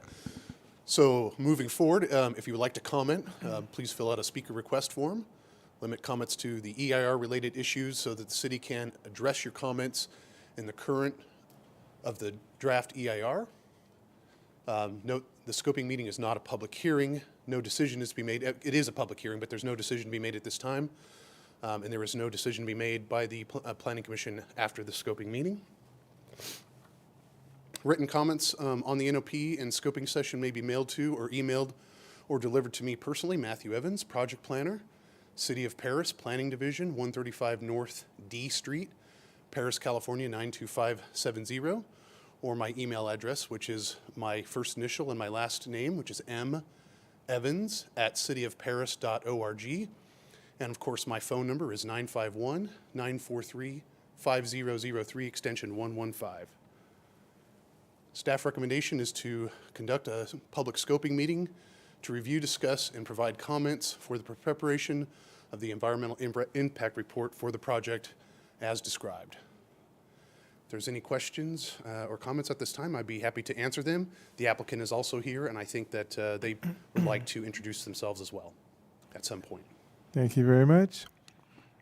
At this time, remembering that this is a scoping meeting, as I've been reminded several times by City Attorney, it's a scoping meeting and a scoping meeting only, so we're not to really get into the design and the other things, but it's primarily those issues that were previously addressed. For instance, the 7 things or several things that they discussed, aesthetics, utilities, things of that nature, since we're not voting on this issue. So at this time, do we have anyone, well, who would ever like to start? If you have questions or comments concerning the future EIR, now's the time to address the city, and later on we can get from the applicant. So if you have any questions or concerns about the scoping session, anyone can step in. Okay. Commissioner Gomez. Commissioner Shively, did you have a question? So yes, I was actually seeing if the investigation of, again, the truck access and the vehicle access, having 4 accesses, but two accesses being truck access and 1 being pedestrian access along, I believe, the Nevada street, commingling at some point, especially when the truck traffic will be flowing southbound towards the pedestrian entrance. I would like that to be further investigated a little bit closer. As you know, we're trying to look at a little bit of safety on the site as well. Oh, okay. Did staff have a response? If they could slide with the site plan that would show up, maybe Matthew or I can comment on how the truck circulation would work, and the applicant can elaborate further if needed. Yes, I will happy to answer these questions. So as you can see, pedestrian passenger vehicle access is excluded to Webster Avenue as the primary entrance, with a secondary entrance off of Nevada Avenue. They're both at the southeast and southwest portions of the site. There really is no commingling. There is a fire gate that is required from the pedestrian access from Weber into the truck courtyard. That's that black line that you see there. For emphasis, that is a fire gate access through a Knox box system, not accessible for trucks off of those 2 entrances. Truck access is exclusively limited to Nevada Avenue from the 2 points circled and squared off as truck access. There is some passenger vehicle parking within the north western portion of the site plan next to the building. That parking is limited exclusively for service vehicles. So if somebody needs to come work on a piece of equipment, or need to work on a truck or a trailer or a tire or something like that, they have a place for them to park where they're not blocking off the dock doors or the truck parking areas. So that parking is exclusively just for that purpose only. It's not meant for office parking. 100% of the office parking is located just on the 2 driveway access points from Nevada and Webster Avenue. So hopefully that answers that question. I just would like to quickly add even on the west side between the auto and the truck side of the building, that's also our fire Knox box gate too. That's the plan, so that they're not commingling with the trucks, commingling between the auto and the truck. So there's 2 Knox box gate. So as well, Matthew, there's on the vehicle traffic, there appears to be access, perhaps 2 rows of access pedestrian traffic or drive aisles on the southern side. Is one of them a drive aisle and then the second one a parking aisle, or is both of them capable of providing loading of pedestrian cars in both areas on the south side? Yes, so there are 2 parking areas separated by a landscape strip that you can see that separates those 2 parking areas. So it does provide for parking on both sides of the drive aisle. So you have 2 drive aisles once you enter into the project site from both directions, either Webster or Nevada. And then again, for truck trailer storage capacities, it looks like they're trying to accommodate a very large quantity of trailers, perhaps a double roll of storage along Webster, and again, another double roll of trailer parking along Nevada. Is that what they're perhaps intending to do. That's my understanding, yes. I know the site plan on the screen and what you probably see is not very clear because of the brightness of it, but yes, it's my understanding that that is the intention.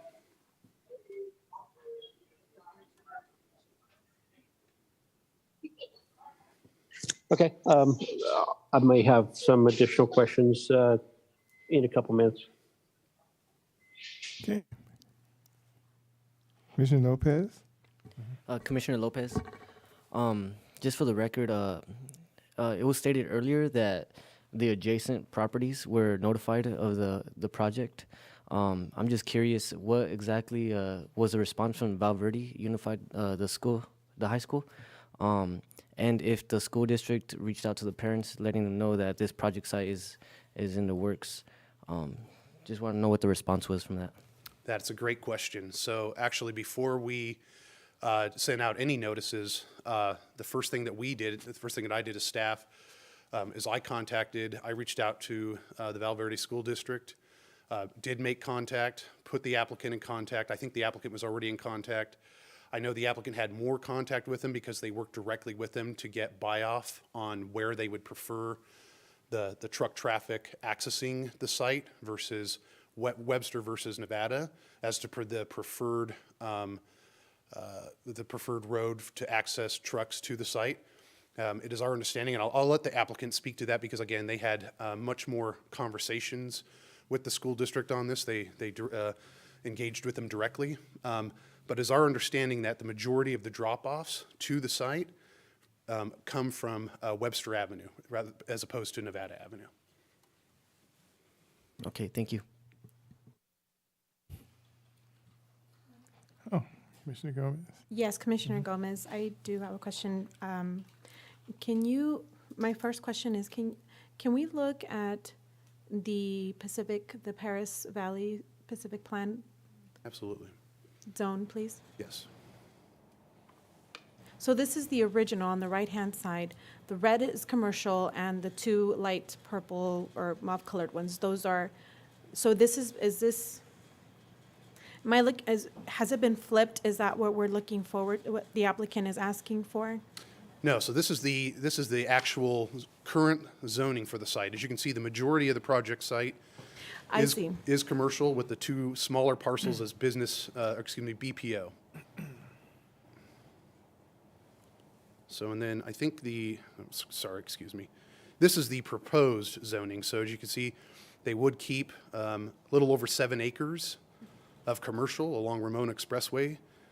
About 10 acres of commercial along Ramona Expressway with the additional 40 acres as light industrial. Well, I see I personally see a huge problem with this, and if my words sound familiar, it's because my concerns are, go ahead, you can correct me. Go ahead. Mr. Chair, if I may, I would like to remind the commission that this is just a scoping meeting. We're not here to comment on the actual project design and all that stuff. Well, this isn't about the design, this is about the zone. Am I allowed to talk on the zone? Again, it's about the environmental aspects of what we're looking at. Comments on rezoning and that sort of thing in terms of the merits of that, I think is beyond the scope of what we're trying to accomplish here.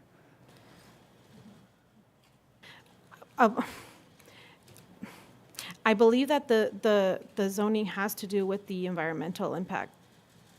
Does it not correlate? Is it not? I mean, you have to give me some kind of, what can I talk about? Because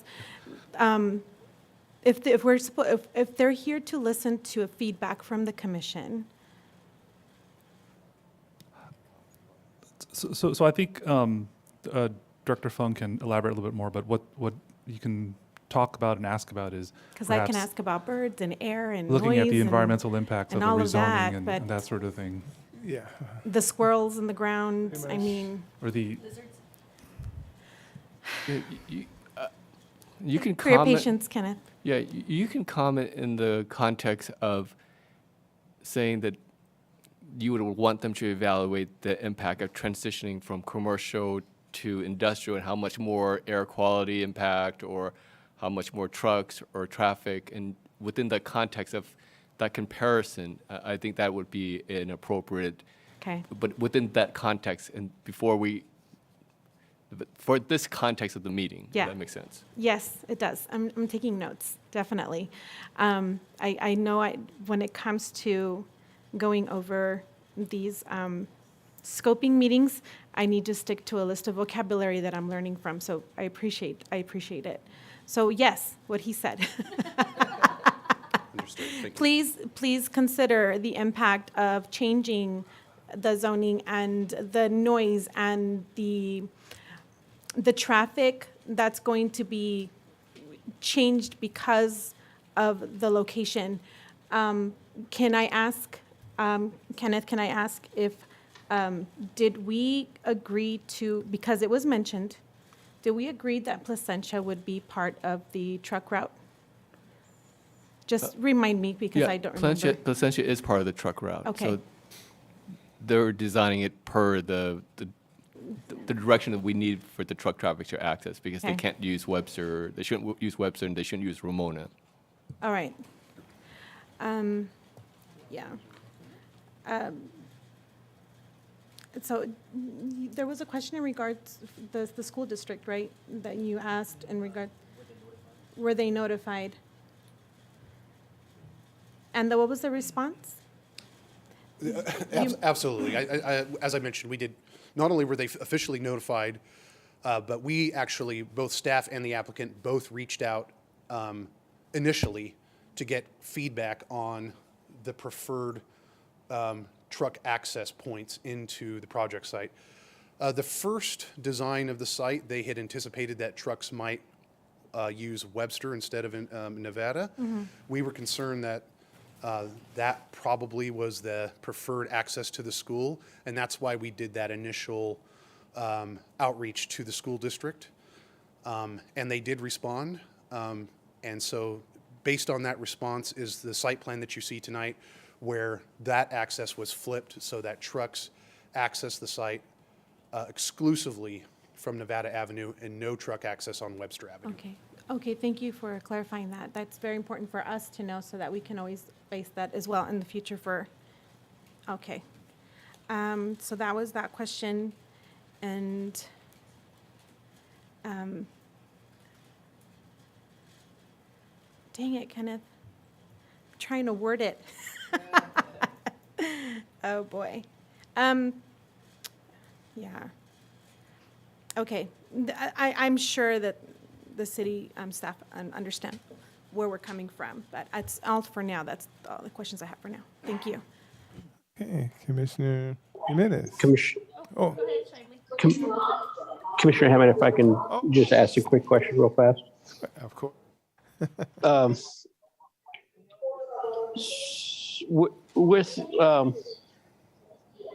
So with the truck access and running along Ramona Expressway, this is a question for city engineering.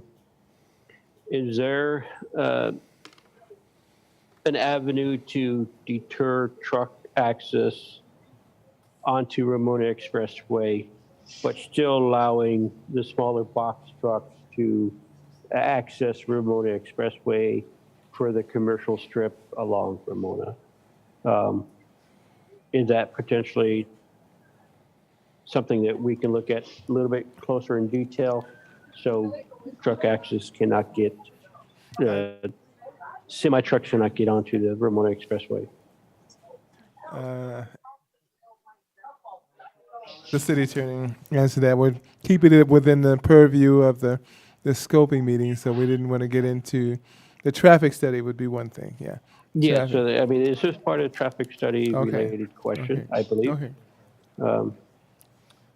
I guess more in line to I think I understand the request. We'll look at the traffic study to make sure that it follows the direction of the truck route for the city.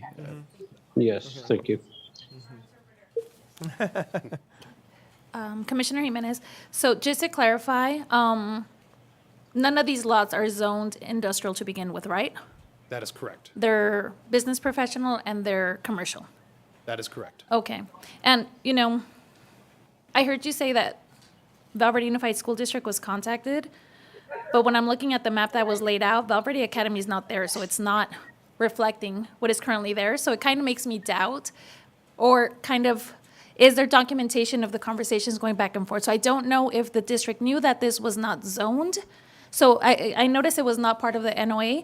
So that was my follow-up question. Why wasn't it included? Especially, I'm not sure what the conversations were between the city, the developer, and the district.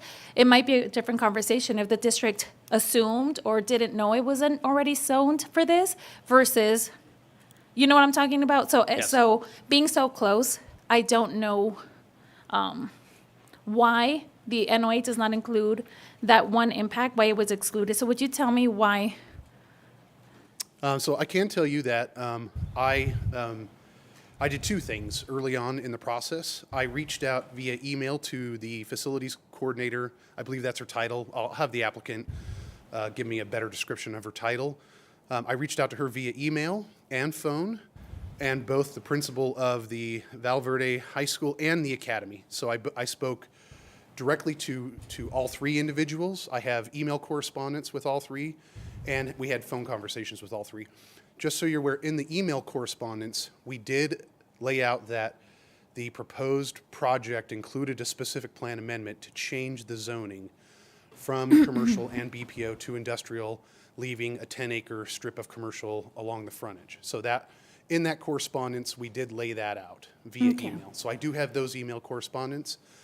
I can't speak to the type of correspondence that the applicant has with those representatives, but I know that they had them because I was copied on those on all the email correspondence. So I have all those copies in my file. Okay. So I guess my next question is, if we go back to the things that were excluded are going to be excluded from the EIR or the red on the NOA, can we go back a few slides? Because we talked about what the EIR is going to address. So we saw aesthetics, agricultural, forestry, air quality. I think that's a huge one when you're thinking about schools. I'm also looking at transportation because there is a school and the district is right across the street from that.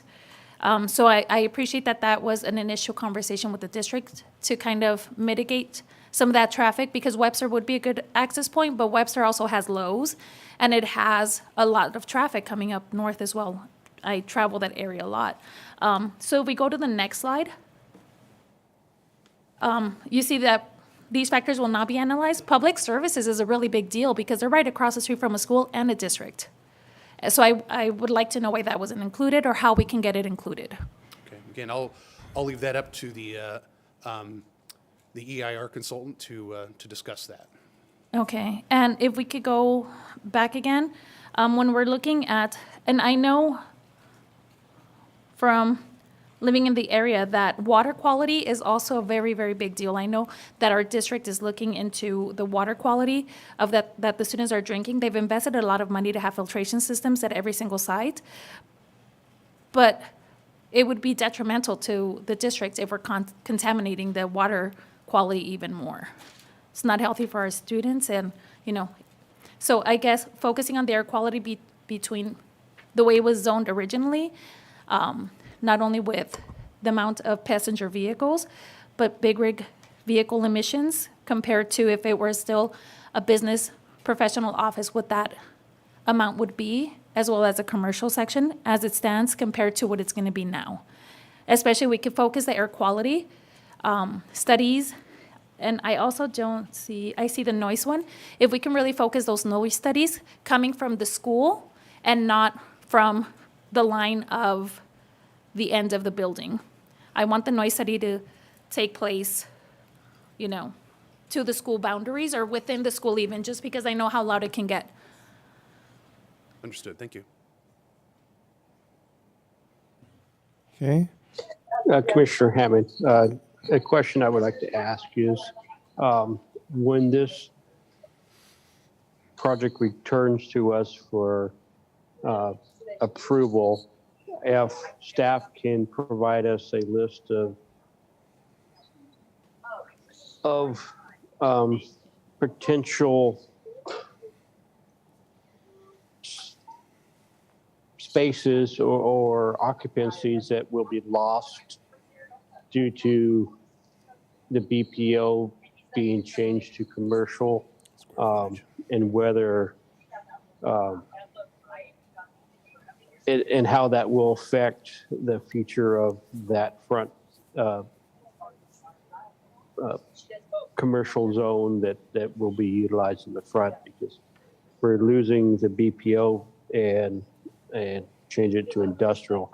So what is the effects of the occupancy uses that we'll be losing based on removing the BPO section and still having commercial available in the front? So can some of those uses be still incorporated into the commercial aspects of it, or are we losing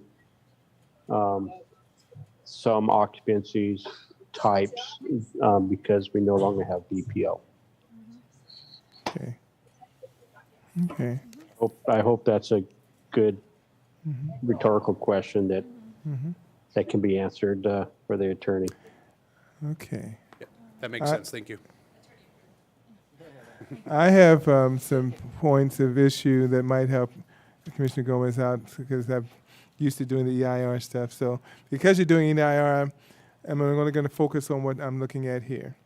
Number one, we mentioned noise. You need your receptors from the school, and that has to be looked at not at the edge, but you have at certain sites. We want to ensure that those receptors that are at this school are measured in lieu of the fact that you went to light industrial.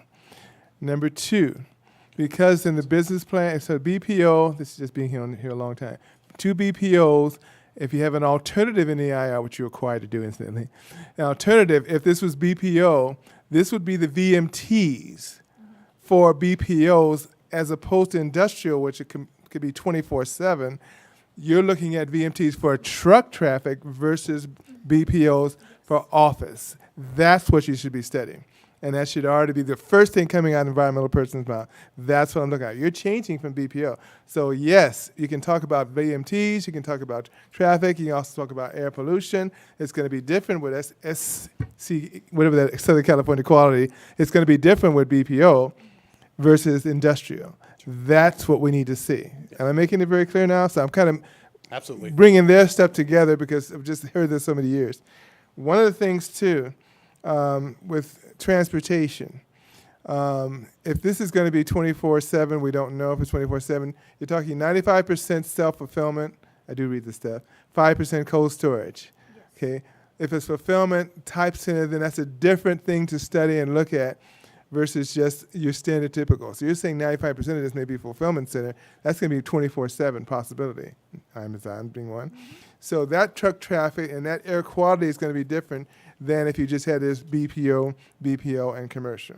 correct. So last thing. This falls within the transportation. You're coming off of Ramona Expressway, and I'm on this thing probably more than anybody. You're turning right on Nevada. It needs to be looking at whether acceleration lanes should be studied to determine whether that needs to be a de-acceleration lane, because that transportation, you're talking about trucks going from Placentia, that truck traffic now is being moved forward, and Nevada signal potential. What is that impact going to be there? So that needs to be, is that warranted, and how much is that warranted, to what degree? Because you can't turn left on Nevada. So now you're talking about turning right onto Ramona. So that changes the dynamic. Incidentally, trucks do use Ramona all the time. Okay, let's stop. We're not gonna play games. Oh, I just see them. I sit there and watch them. So, and I even parked in front of Carl's Jr., but I'll bring that up later. The idea is that changes the dynamic. So that if they have to go right and then left, you've got a transportation circulation issue that you're forcing them up Nevada. You don't want to use Webster because Webster's not a truck route, or you're forcing them down to Placentia, which means you're going past the school, right? Yes. And so is that impact going to be there? And what kind of VMTs are we talking about? Taking trucks down past the school to get to Placentia. So we need some idea of the number. I'm not criticizing, I'm saying the number of vehicles that you're expecting. Since you're forcing it pretty much on Nevada, they're going to come down the street to go past the school, and there's the school people. So when we say the school people agree, I don't think the school people have a clue what we're talking about here. Okay, so you're going there, and I've made that right turn, I've made that left turn. In fact, I just did today. That's going to be an interesting dynamic at that intersection because it's not signalized there. So they're going to be coming direction, the school people going that direction. Is it going to be a stop sign? Is that something at Morgan and Nevada? I'm just throwing stuff out, okay? I'm throwing a monkey wrench, but I'm throwing stuff out because of experience. So those are the things we're talking about specifically related to this study and factors that are going to be very important because we're changing from BPO to industrial. That changes the VMTs. And that changes the air quality dynamics. And he talked about, Commissioners, Jack talked about that. In a sense, once you go from that change, then you're going to have different truck traffic, you're going to have a different route, you have commercial vehicles versus having these 18-wheelers. So I think that's something, I'm pretty sure you probably would do that, but we're just emphasizing we're making a major change from BPO to light industrial at a very, very impacted intersection. So those are the things I think we as Commission are saying that could be looked at. We know we're not voting on it. Some of the other things are important. Greenhouse gas emissions, okay. Cultural resource, energy. You understand aesthetics. We're not going to get into that today. But essentially, those are the primary things we usually look at, is circulation and what effect it is going to have. Because school, we wouldn't be saying this much if it wasn't school south of here. Yes. That makes a big difference when there's a school south. And the headquarters of Valverde is across the street. Okay. Okay. So I think hopefully, if you guys have other things, I think I've kind of covered. Yes. So I would also like to clarify, looking at the NOA, it lists Valverde Elementary School. It says in parentheses, elementary school serving 6th grade. Valverde Elementary serves K through 6. So do you see where I'm coming from? If I'm looking at this as a community member and I'm seeing all these errors, it really triggers me to look even further. So, and it also states, therefore, no school-age children would be living at the project and no direct demand for school services and facilities would occur. And it doesn't state that we would be looking at it or it was included as looking at it as an industrial. It's just that development. So when you look above, it's saying that it wasn't included because development of the site would not impact it. Now, development of the site as a BPO and commercial above is a completely different impact as turning into industrial. And also, if you call the district and say, we're planning on developing this, choose this side or this side, doesn't really give them too much information. And I'm sure the conversations went a lot deeper than that. But I'm reading it, and the reason why it was excluded is not aligning with what we're seeing when we look at a different type of development than what it was originally designed for. So when I'm reading it and I see that, Valverde Academy is not down there. I just double checked on my phone. Valverde Academy's up in Moreno Valley, and that isn't listed here. But I'm looking, but elementary school serving 6th grade. It's K through 6. We posted Lakeside Middle School. Well, Sierra Vista's right across from it. So we're gonna put Lakeside, we're gonna have to put Sierra Vista. So I'm seeing those little things, but I think my main concern is the way it was worded where the development of the site would not impact. And, development of the site as a BPO is very different from a development of that as an industrial. I will make one point of clarification. It wasn't Valverde Academy. My apologies. It was the Resource Center that was contacted. Yes, the Resources Center is there. Yes. Yep. So, I guess, we're trying to justify, there's going to be more jobs, but we're not looking at this kind of development and the impact it's going to have on the school. The district is across the street, and I know they do a lot of parent workshops there. We have enrollment, we have registration, we have parent engagement centers, we do professional development for staff members there. So the amount of traffic that goes in and out of there is quite substantial. So I would like really, really to encourage that we look at the public services as part of this and really looking at it as the development of what it potentially will be. So it'll be industrial and then just that little corridor of commercial. So air quality, all the way to the district, because we do have students there that are getting service, and the resource center, and the noise too. And the traffic study, because we do have students that are traveling there by foot. There's parents dropping off their kids. So that is in your local school. Valverde High School is not, like, the zoning, when you look at that, that's not based on zoning. Okay. Anyone else, or are we? Okay. Thank you very much. We didn't beat you up too much. Don't worry, Jim. No, you're good. Thank you so much. Great questions.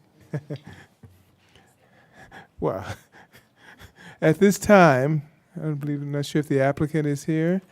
If the applicant would like to come forward and make a presentation or just statement or whatever you'd like to do, just state your full name and spell your last name for us.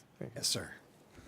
Good evening, Chair and Vice Chair from Zoom. I hope you're still with us. Other commissioners, my name is Travis Duncan, D-U-N-C-A-N. I'm here representing DECA, the sponsor applicant of the project. First off, I want to thank Kenneth and Matthew for your work on pushing this project along. It's much appreciated. It's been very quickly and diligently. We're excited to be working with you all on this project, and I appreciate all the feedback you guys have given tonight and will give along the process, so thank you very much. Appreciate it. We're excited to bring what we think is as a project that begins a new gateway along Ramona Expressway. And we think our mix of commercial and industrial uses will be a vibrant addition to the north side of Paris. There are certainly pros and cons to any development, and you guys have raised some incredible feedback that we're going to take to heart. I've got a couple of specific answers to your questions tonight, that's why I'm here. We got a long way to go, and this is the beginning of the process. You're going to see us many times. We're going to have lots of opportunities for feedback. Tina's team is going to take your feedback on the EIR. Kenneth and Matt's team is going to take it to the staff level, and we're going to take it to heart as well. So a couple of the specific comments. First, Commissioner Gomez, I hear your frustration about staying in the box of the NOP. I'm going to make myself available to you to hear your feedback and sort of whatever it is. So you'll be hearing from me directly about making sure we hear that feedback as well as going through staff. On the school communication, just want to give you guys some sense of what's happened. We've met with Valverde High School's principal. We've met with the district superintendent, and we've met with the Riverside County superintendent. The same sort of slides you saw here went over with them. The zone change was clear. They're one of our most important stakeholders. I was actually hoping one of them was going to be here tonight. Couldn't make it happen. You're going to hear from them during this process, and the hope is that they bring forward a recommendation for approval. I will tell you that when we met with them, they were excited about the commercial frontage. That area is, and I don't want to speak for them, you'll hear that from them directly, but I'm getting it hearsay. They were excited about the opportunity of food and beverage in that area. Today's a vacant lot. You will hear from them during this process. I wanted to give Tina the opportunity to respond to a question about the public services comment that sort of got lost in the way, if that's appropriate. I'm not sure the right way to do that, but if you would like Tina to come up and answer that question on why it's been excluded, I think we can make that happen. And finally, I just wanted to make a general comment. I'm honestly not sure who made the comment about warehousing, logistics versus other industrial. In the EIR, we're trying to study the most intensive use to understand sort of what the worst possible impact could be and then mitigate it as effectively as possible. And I think that there's good feedback coming from you all that maybe the most intensive use is not the right thing. Like, we need to think about that collectively. So thank you again for all of your feedback. It's much appreciated. I'll turn it over to Tina, perhaps, to talk about the utilities. I saw some nodding heads there. Wonderful. Thank you so much. Thank you, sir.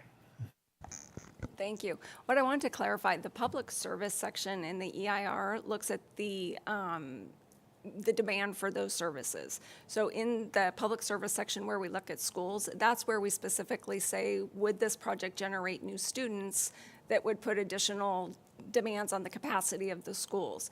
That is a different question than what are the impacts to the school as a sensitive receptor. That absolutely is going to be reviewed in all of the topics that you looked at. That is obviously the key sensitive receptor that will be looked at. So the public service section just looks like, are we generating students that's going to require a new school? So that is why that issue has been focused out. Relative to the comparison of the BPO use to industrial, as you know, we have to look at alternatives to the project. One of the CEQA required alternatives is to look at what would be built under the existing zoning. So absolutely, that will be an alternative that we evaluate in the EIR. Thank you very much. Anyone else from the applicant? Are we good? Okay. Any questions before we leave the applicant? Okay. Well, that's Mr. Chair, it. before we move on, we would also allow the public potentially to. Oh, yeah, yeah. I just want to make sure we didn't have any more questions. You know we usually do. For the applicant, we're done. And Commissioner Chavez, no more questions for the applicant? No, I don't have any further questions for the applicant. Okay. Okay. Now, seeing that, if anyone in the public would like to have it. You have that pink one right there. Oh, I was going for the Zoom first because it's easier to Zoom. With Zoom, was anyone on Zoom that would like to comment, public comment at this time? Yes, Chair Hammond. We have we have two now. We have starting with Jeanette Burnaby. Your Okay. mic is unmuted. You have the floor, miss. Okay. Hi, good evening. Can you hear me? Yes, thank you. Yes, hi, good evening. My name is Janet Bernabe. I'm a resident of Paris. And I think y'all did a great introduction or a scoping meeting overall of the presentation of this project, and also for the Planning Commission. Great questions on that. My biggest concern, of course, is, the sensitive receptors around it being the schools.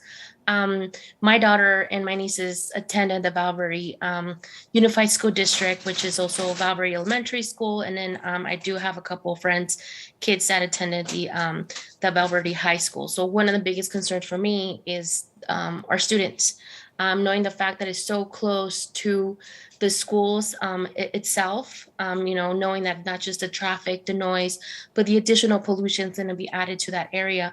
And also one of the other things that I'm thinking of is like transportation, the routes, traffic, which way is the trucks going to go? Seeing the fact how Ramona is so impacted already with so much traffic. And I'm thinking, okay, so if the Placencia off-ramp, on-ramp does open up, is the traffic going to be, directed on that end to Placencia? I just can't imagine which way the traffic would flow, already knowing that we have a mass amount of traffic flowing in and out from Ramona, and then Placencia hopefully opening up soon, alleviate some of that traffic. But then you start thinking, if you alleviate that traffic, you open up that off on ramp, then you have additional flow of trucks flowing into our community with the schools are so close to each other. So yeah, that was one of my biggest concerns. And thank you so much for the commissioners pointing out the traffic and also the schools that are so close to that, and making sure that the parents are aware that this is going to be taking place, because then in fact you end up having more traffic if it's going to be a site that's going to be operational for 24 hours. That's really one of my biggest concerns. Thank you so much. Thank you very much. And who do we have next? Commissioner Hammond, we have Natalie Ortiz. Natalie Ortiz. You have the floor, miss. Yes. Hi, can you hear me? Yes. Mm-hmm. Hi, my name is Natalie Ortiz, and the same as Janet, I am concerned that this development is being proposed to be built next to 3 sensitive receptors: Valverde High, Valverde Academy, and Valverde Regional Learning Academy. And I'm concerned with the noise associated with industrial facilities, which can be among their most intrusive impacts to nearby sensitive receptors. Various activities such as unloading, diesel truck movement, and rooftop air conditioning units can contribute substantial noise pollution. These impacts are exacerbated by industrial facilities' typical 24-hour, 7 days per week operation. And construction noise is often even greater than that operational noise as well. And being that these buildings are located near sensitive receptors, expose community residents and the students to the air pollution, noise, traffic, and other environmental impacts they generate. So therefore, placing facilities away from sensitive receptors would significantly reduce their environmental and quality of life harms on the students and the local community.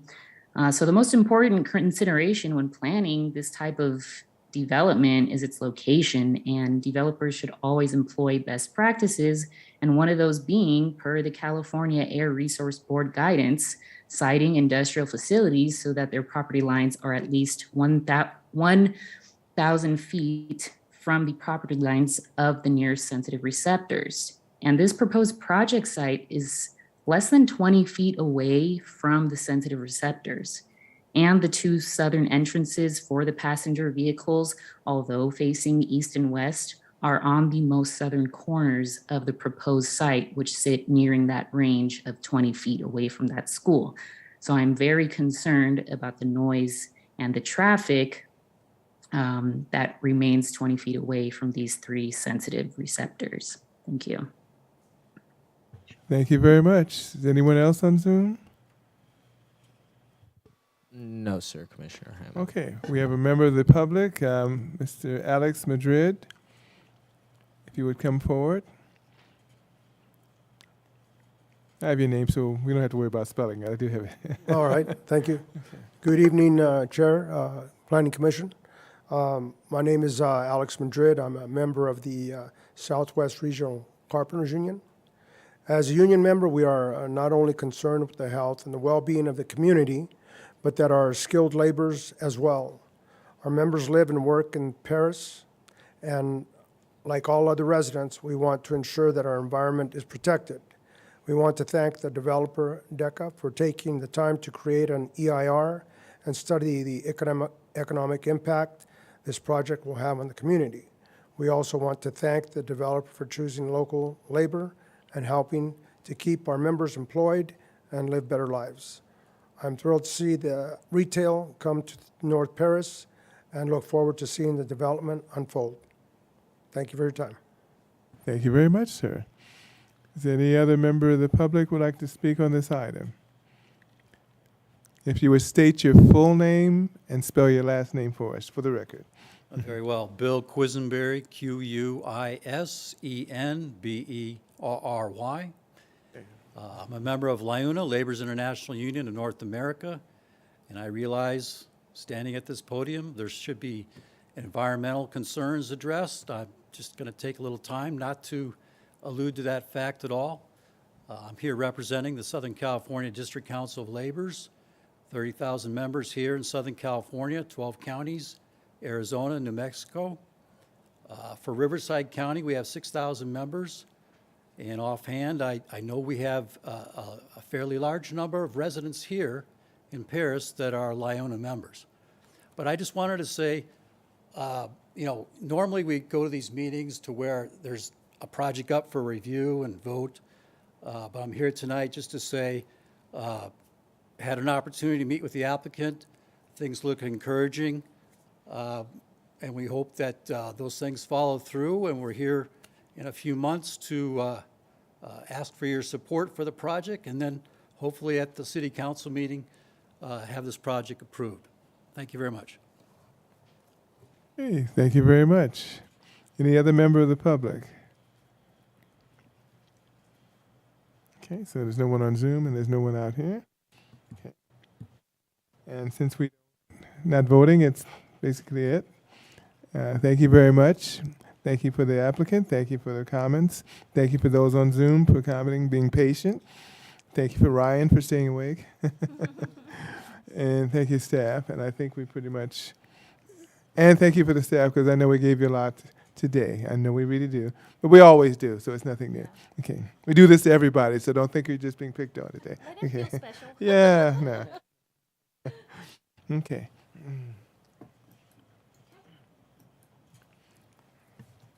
Hey, where's the... It takes a while.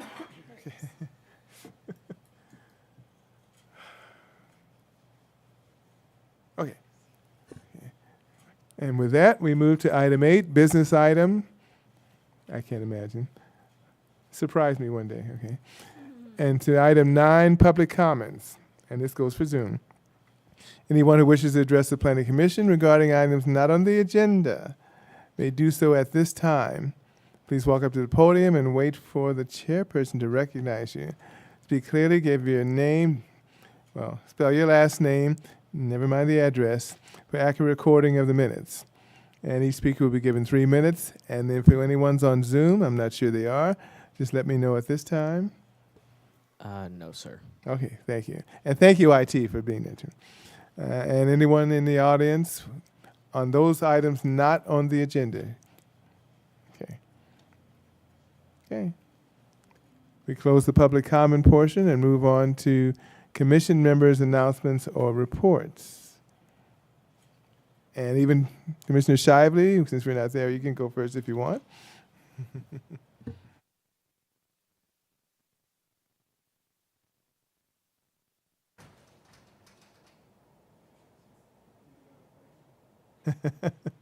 Okay. Anyone here? Commissioner Lopez? Okay. I just want to start off by saying thank you to the city staff. I appreciate all the information you guys gave us today. Also, I'm excited for the new In-N-Out project. I'm for sure going to be one of the first people there once it's opened up, the grand opening. I'll for sure be there. And I hope everybody had a happy Easter and spent time with your family and got time to relax. Also, this upcoming Saturday is the health fair and the 5K run, the fun run. So it's still not too late to register. I think you can register up until the day of, too, if you guys are interested in that. Like I said before, I'll be running it, too. So, yeah, something to look forward to this weekend. And I hope everybody has a good night. Thank you, sir. Commissioner Gomez. Yeah. Mm-hmm. Thank you for city staff and for the applicants for the presentations and their patience in answering our questions. I've heard before, and I don't know where that came from, but apparently the city of Paris, we're kind of tough up here. But I think rightfully so. I think our city has it's starting to grow, but it's kind of like a late bloomer, you can call it. But now that it's starting to show progress, and I think that we just want the best for our town. And I do believe we have a good set of commissioners, and I've learned a lot from the chair and the vice chair, and it's just ongoing. I think this was my my second scope meeting, if I'm not, I think it's our second scope meeting since I've been, since I was voted here, appointed by the council members. And so it's a learning process, but I'm enjoying every minute of it because I'm learning vocabulary and about all of the reports that are being made, and our city attorney has been very patient with me and telling me to stop it.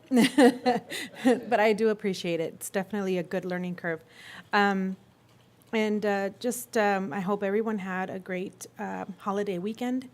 Some kids are still on spring break. I don't know how that happened, but my kids were on a 4-day weekend. That was more than enough for me. Thank God for kids going back to school. I'm really appreciating it. And yes, the fun run, I'm looking forward to that. I'm hoping we can still make it with the kids because I know they're just going to enjoy it. On Sunday, I'll be participating with the at the Fontana. I believe it's going to be it's a walk. Loma Linda Children's Hospital in Fontana. My family and I are going to be there, so we're looking forward to that 5K as well, to raise funds for the Children's Hospital, which is something I'm looking forward to as well. So thank you, everyone, and just wanted to say hi to my kids who are watching from home. They keep sending me messages, and I'm like, is it an emergency? Cut it out. But they're watching, so that's the important part, that they see that they can also be future good members of the community and participate and understand the process that is put together and everything that goes through in order to make our city a better place, and how it makes us more appreciated and gives value to it. And that's how we become very valuable members and residents of the community. So I think that's it for me at this point. I did have some questions for staff, but I'm not sure if I can ask later or if right now would be the time. You can ask later if you want to. Yeah, I'm leaving it up to you because I figured you deserve it. Okay, no problem. We'll talk later. Good answer. Thank you. Okay. Commissioner Jimenez. Okay, so to bounce off of your Commissioner Gomez, we received in the mail the Paris on Track, the one with all the events and stuff that we have. The Youth Advisory Committee application is up, so if we have youth in our community that would like to step up and become more involved and learn more, this is a perfect time to do that. And there's so many things. I was surprised at how much the city has grown in their offerings and amazing things that we have being offered to our community. You could tell I'm losing my voice more and more as the day goes on. But it is very, very rewarding to be up here. And, you know, we're driving around and you see the developments coming up. And it feels great when your kids are like, wait, are those the colors that you chose? Are those the colors that you were wanting? Are those the trees? Is that the landscaping you wanted? Because, you know, they seem bored when they're listening or when they're here, because I've brought my daughters a few times, but they listen. So I think that's very rewarding, and I disagree. 4 days was not enough. I could have taken an extra week. So, but great things going on. Looking forward to more amazing things that are to come and see how our city continues to develop. Thank you. I'll try Commissioner Shively, unless he's gone. So just real quick, I'm actually boarded right now, but just for Commissioner Gomez and any of the young members of our society and city of Paris, I don't think there's any restriction on any comments that we can get from any age group of our members of society that can contribute to any aspects of our meetings at any point. So I would actually encourage the young generations to contribute. It is what we do here, not just for ourselves, but the future community as well, and the younger generations. It's important. It's important that they contribute as much as possible as well, and I would actually try to encourage that. A lot of young children and members of society are kind of shy, but to become leaders, they need to be vocal. So I would like to at least be thankful that Commissioner Gomez and the younger kids are watching. So I appreciate that very much. And that's all I currently have. Thank you, guys.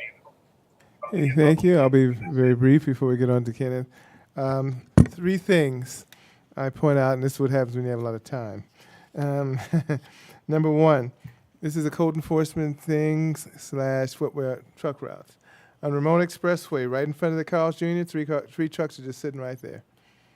They're just parked there. They're just flipping us off, basically. And I went around the block, and I went around, and they're still sitting there. They're also sitting in front of the Chevron. Not acceptable. Not supposed to be there. Number 2, I'm glad to see we talked about that project. There's a traffic signal going in on Morgan Street and Webster, and I don't know where that comes from, so that will also have an impact on that particular project. Number 3, while the Kentucky Fried Chicken is up, for those that like fried food, the project just north of that building has graffiti on it. It does. Unacceptable. 257 North Paris. I think it's 2570 North Paris. I drive by it. I mean, I'm getting tired of being a pest with coming forward. They're great people, but I don't know how that is not seen because it's right on Paris Boulevard. So the brand new building, they're not even taking it off, and they haven't even got started yet. So the Kentucky's there, but that building at 2570 has got graffiti marked on it, and it's like the same person that's doing it around the city. The car wash has it too. Yeah. Undersign and So on the it's kind of getting to be, we may need some British CCTV in the future because they do a great job there. But just thought you'd want to know that. And other than that, we have a great commission because we get involved.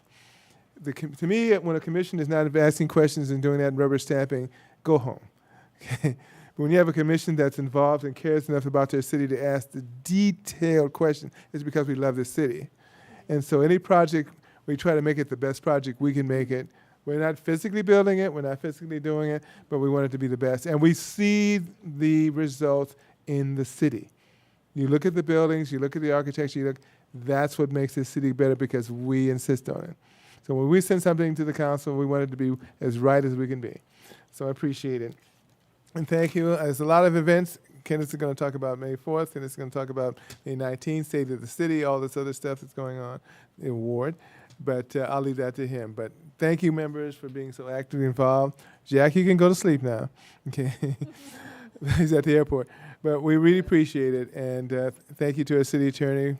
You know, keeps me in line. I know that. Okay. And our city engineer, too, as well. Okay. And with that, we go to the Director of Developmental Service Reports and/or Information. Thank you, Chairman Hammer, members of the Planning Commission. As you mentioned, there's quite a few activities, and some of you have already mentioned this, the health fair and the 5K run this Saturday. Looking forward to, if you're able to join, to be there. Support is a major event for the city. We haven't had the health fair in 2 years with the pandemic, so this is a good way for people to be out and about and just kind of interacting with the residents and an opportunity just to kind of dialogue with them, and you can share what you've been doing as a planning commissioners and to be engaging with the community. So looking forward to those who are able to make it. And as you mentioned, we also have the State of the City on May 19th. Unfortunately, I won't be there. I've been assigned another assignment to go to, so but for those who can go, it would be a great opportunity just to see what's going on with the city. It's kind of led by the Chamber of Commerce. City staff is participating in updating what's going on, but it's the lead is the Chamber of Commerce.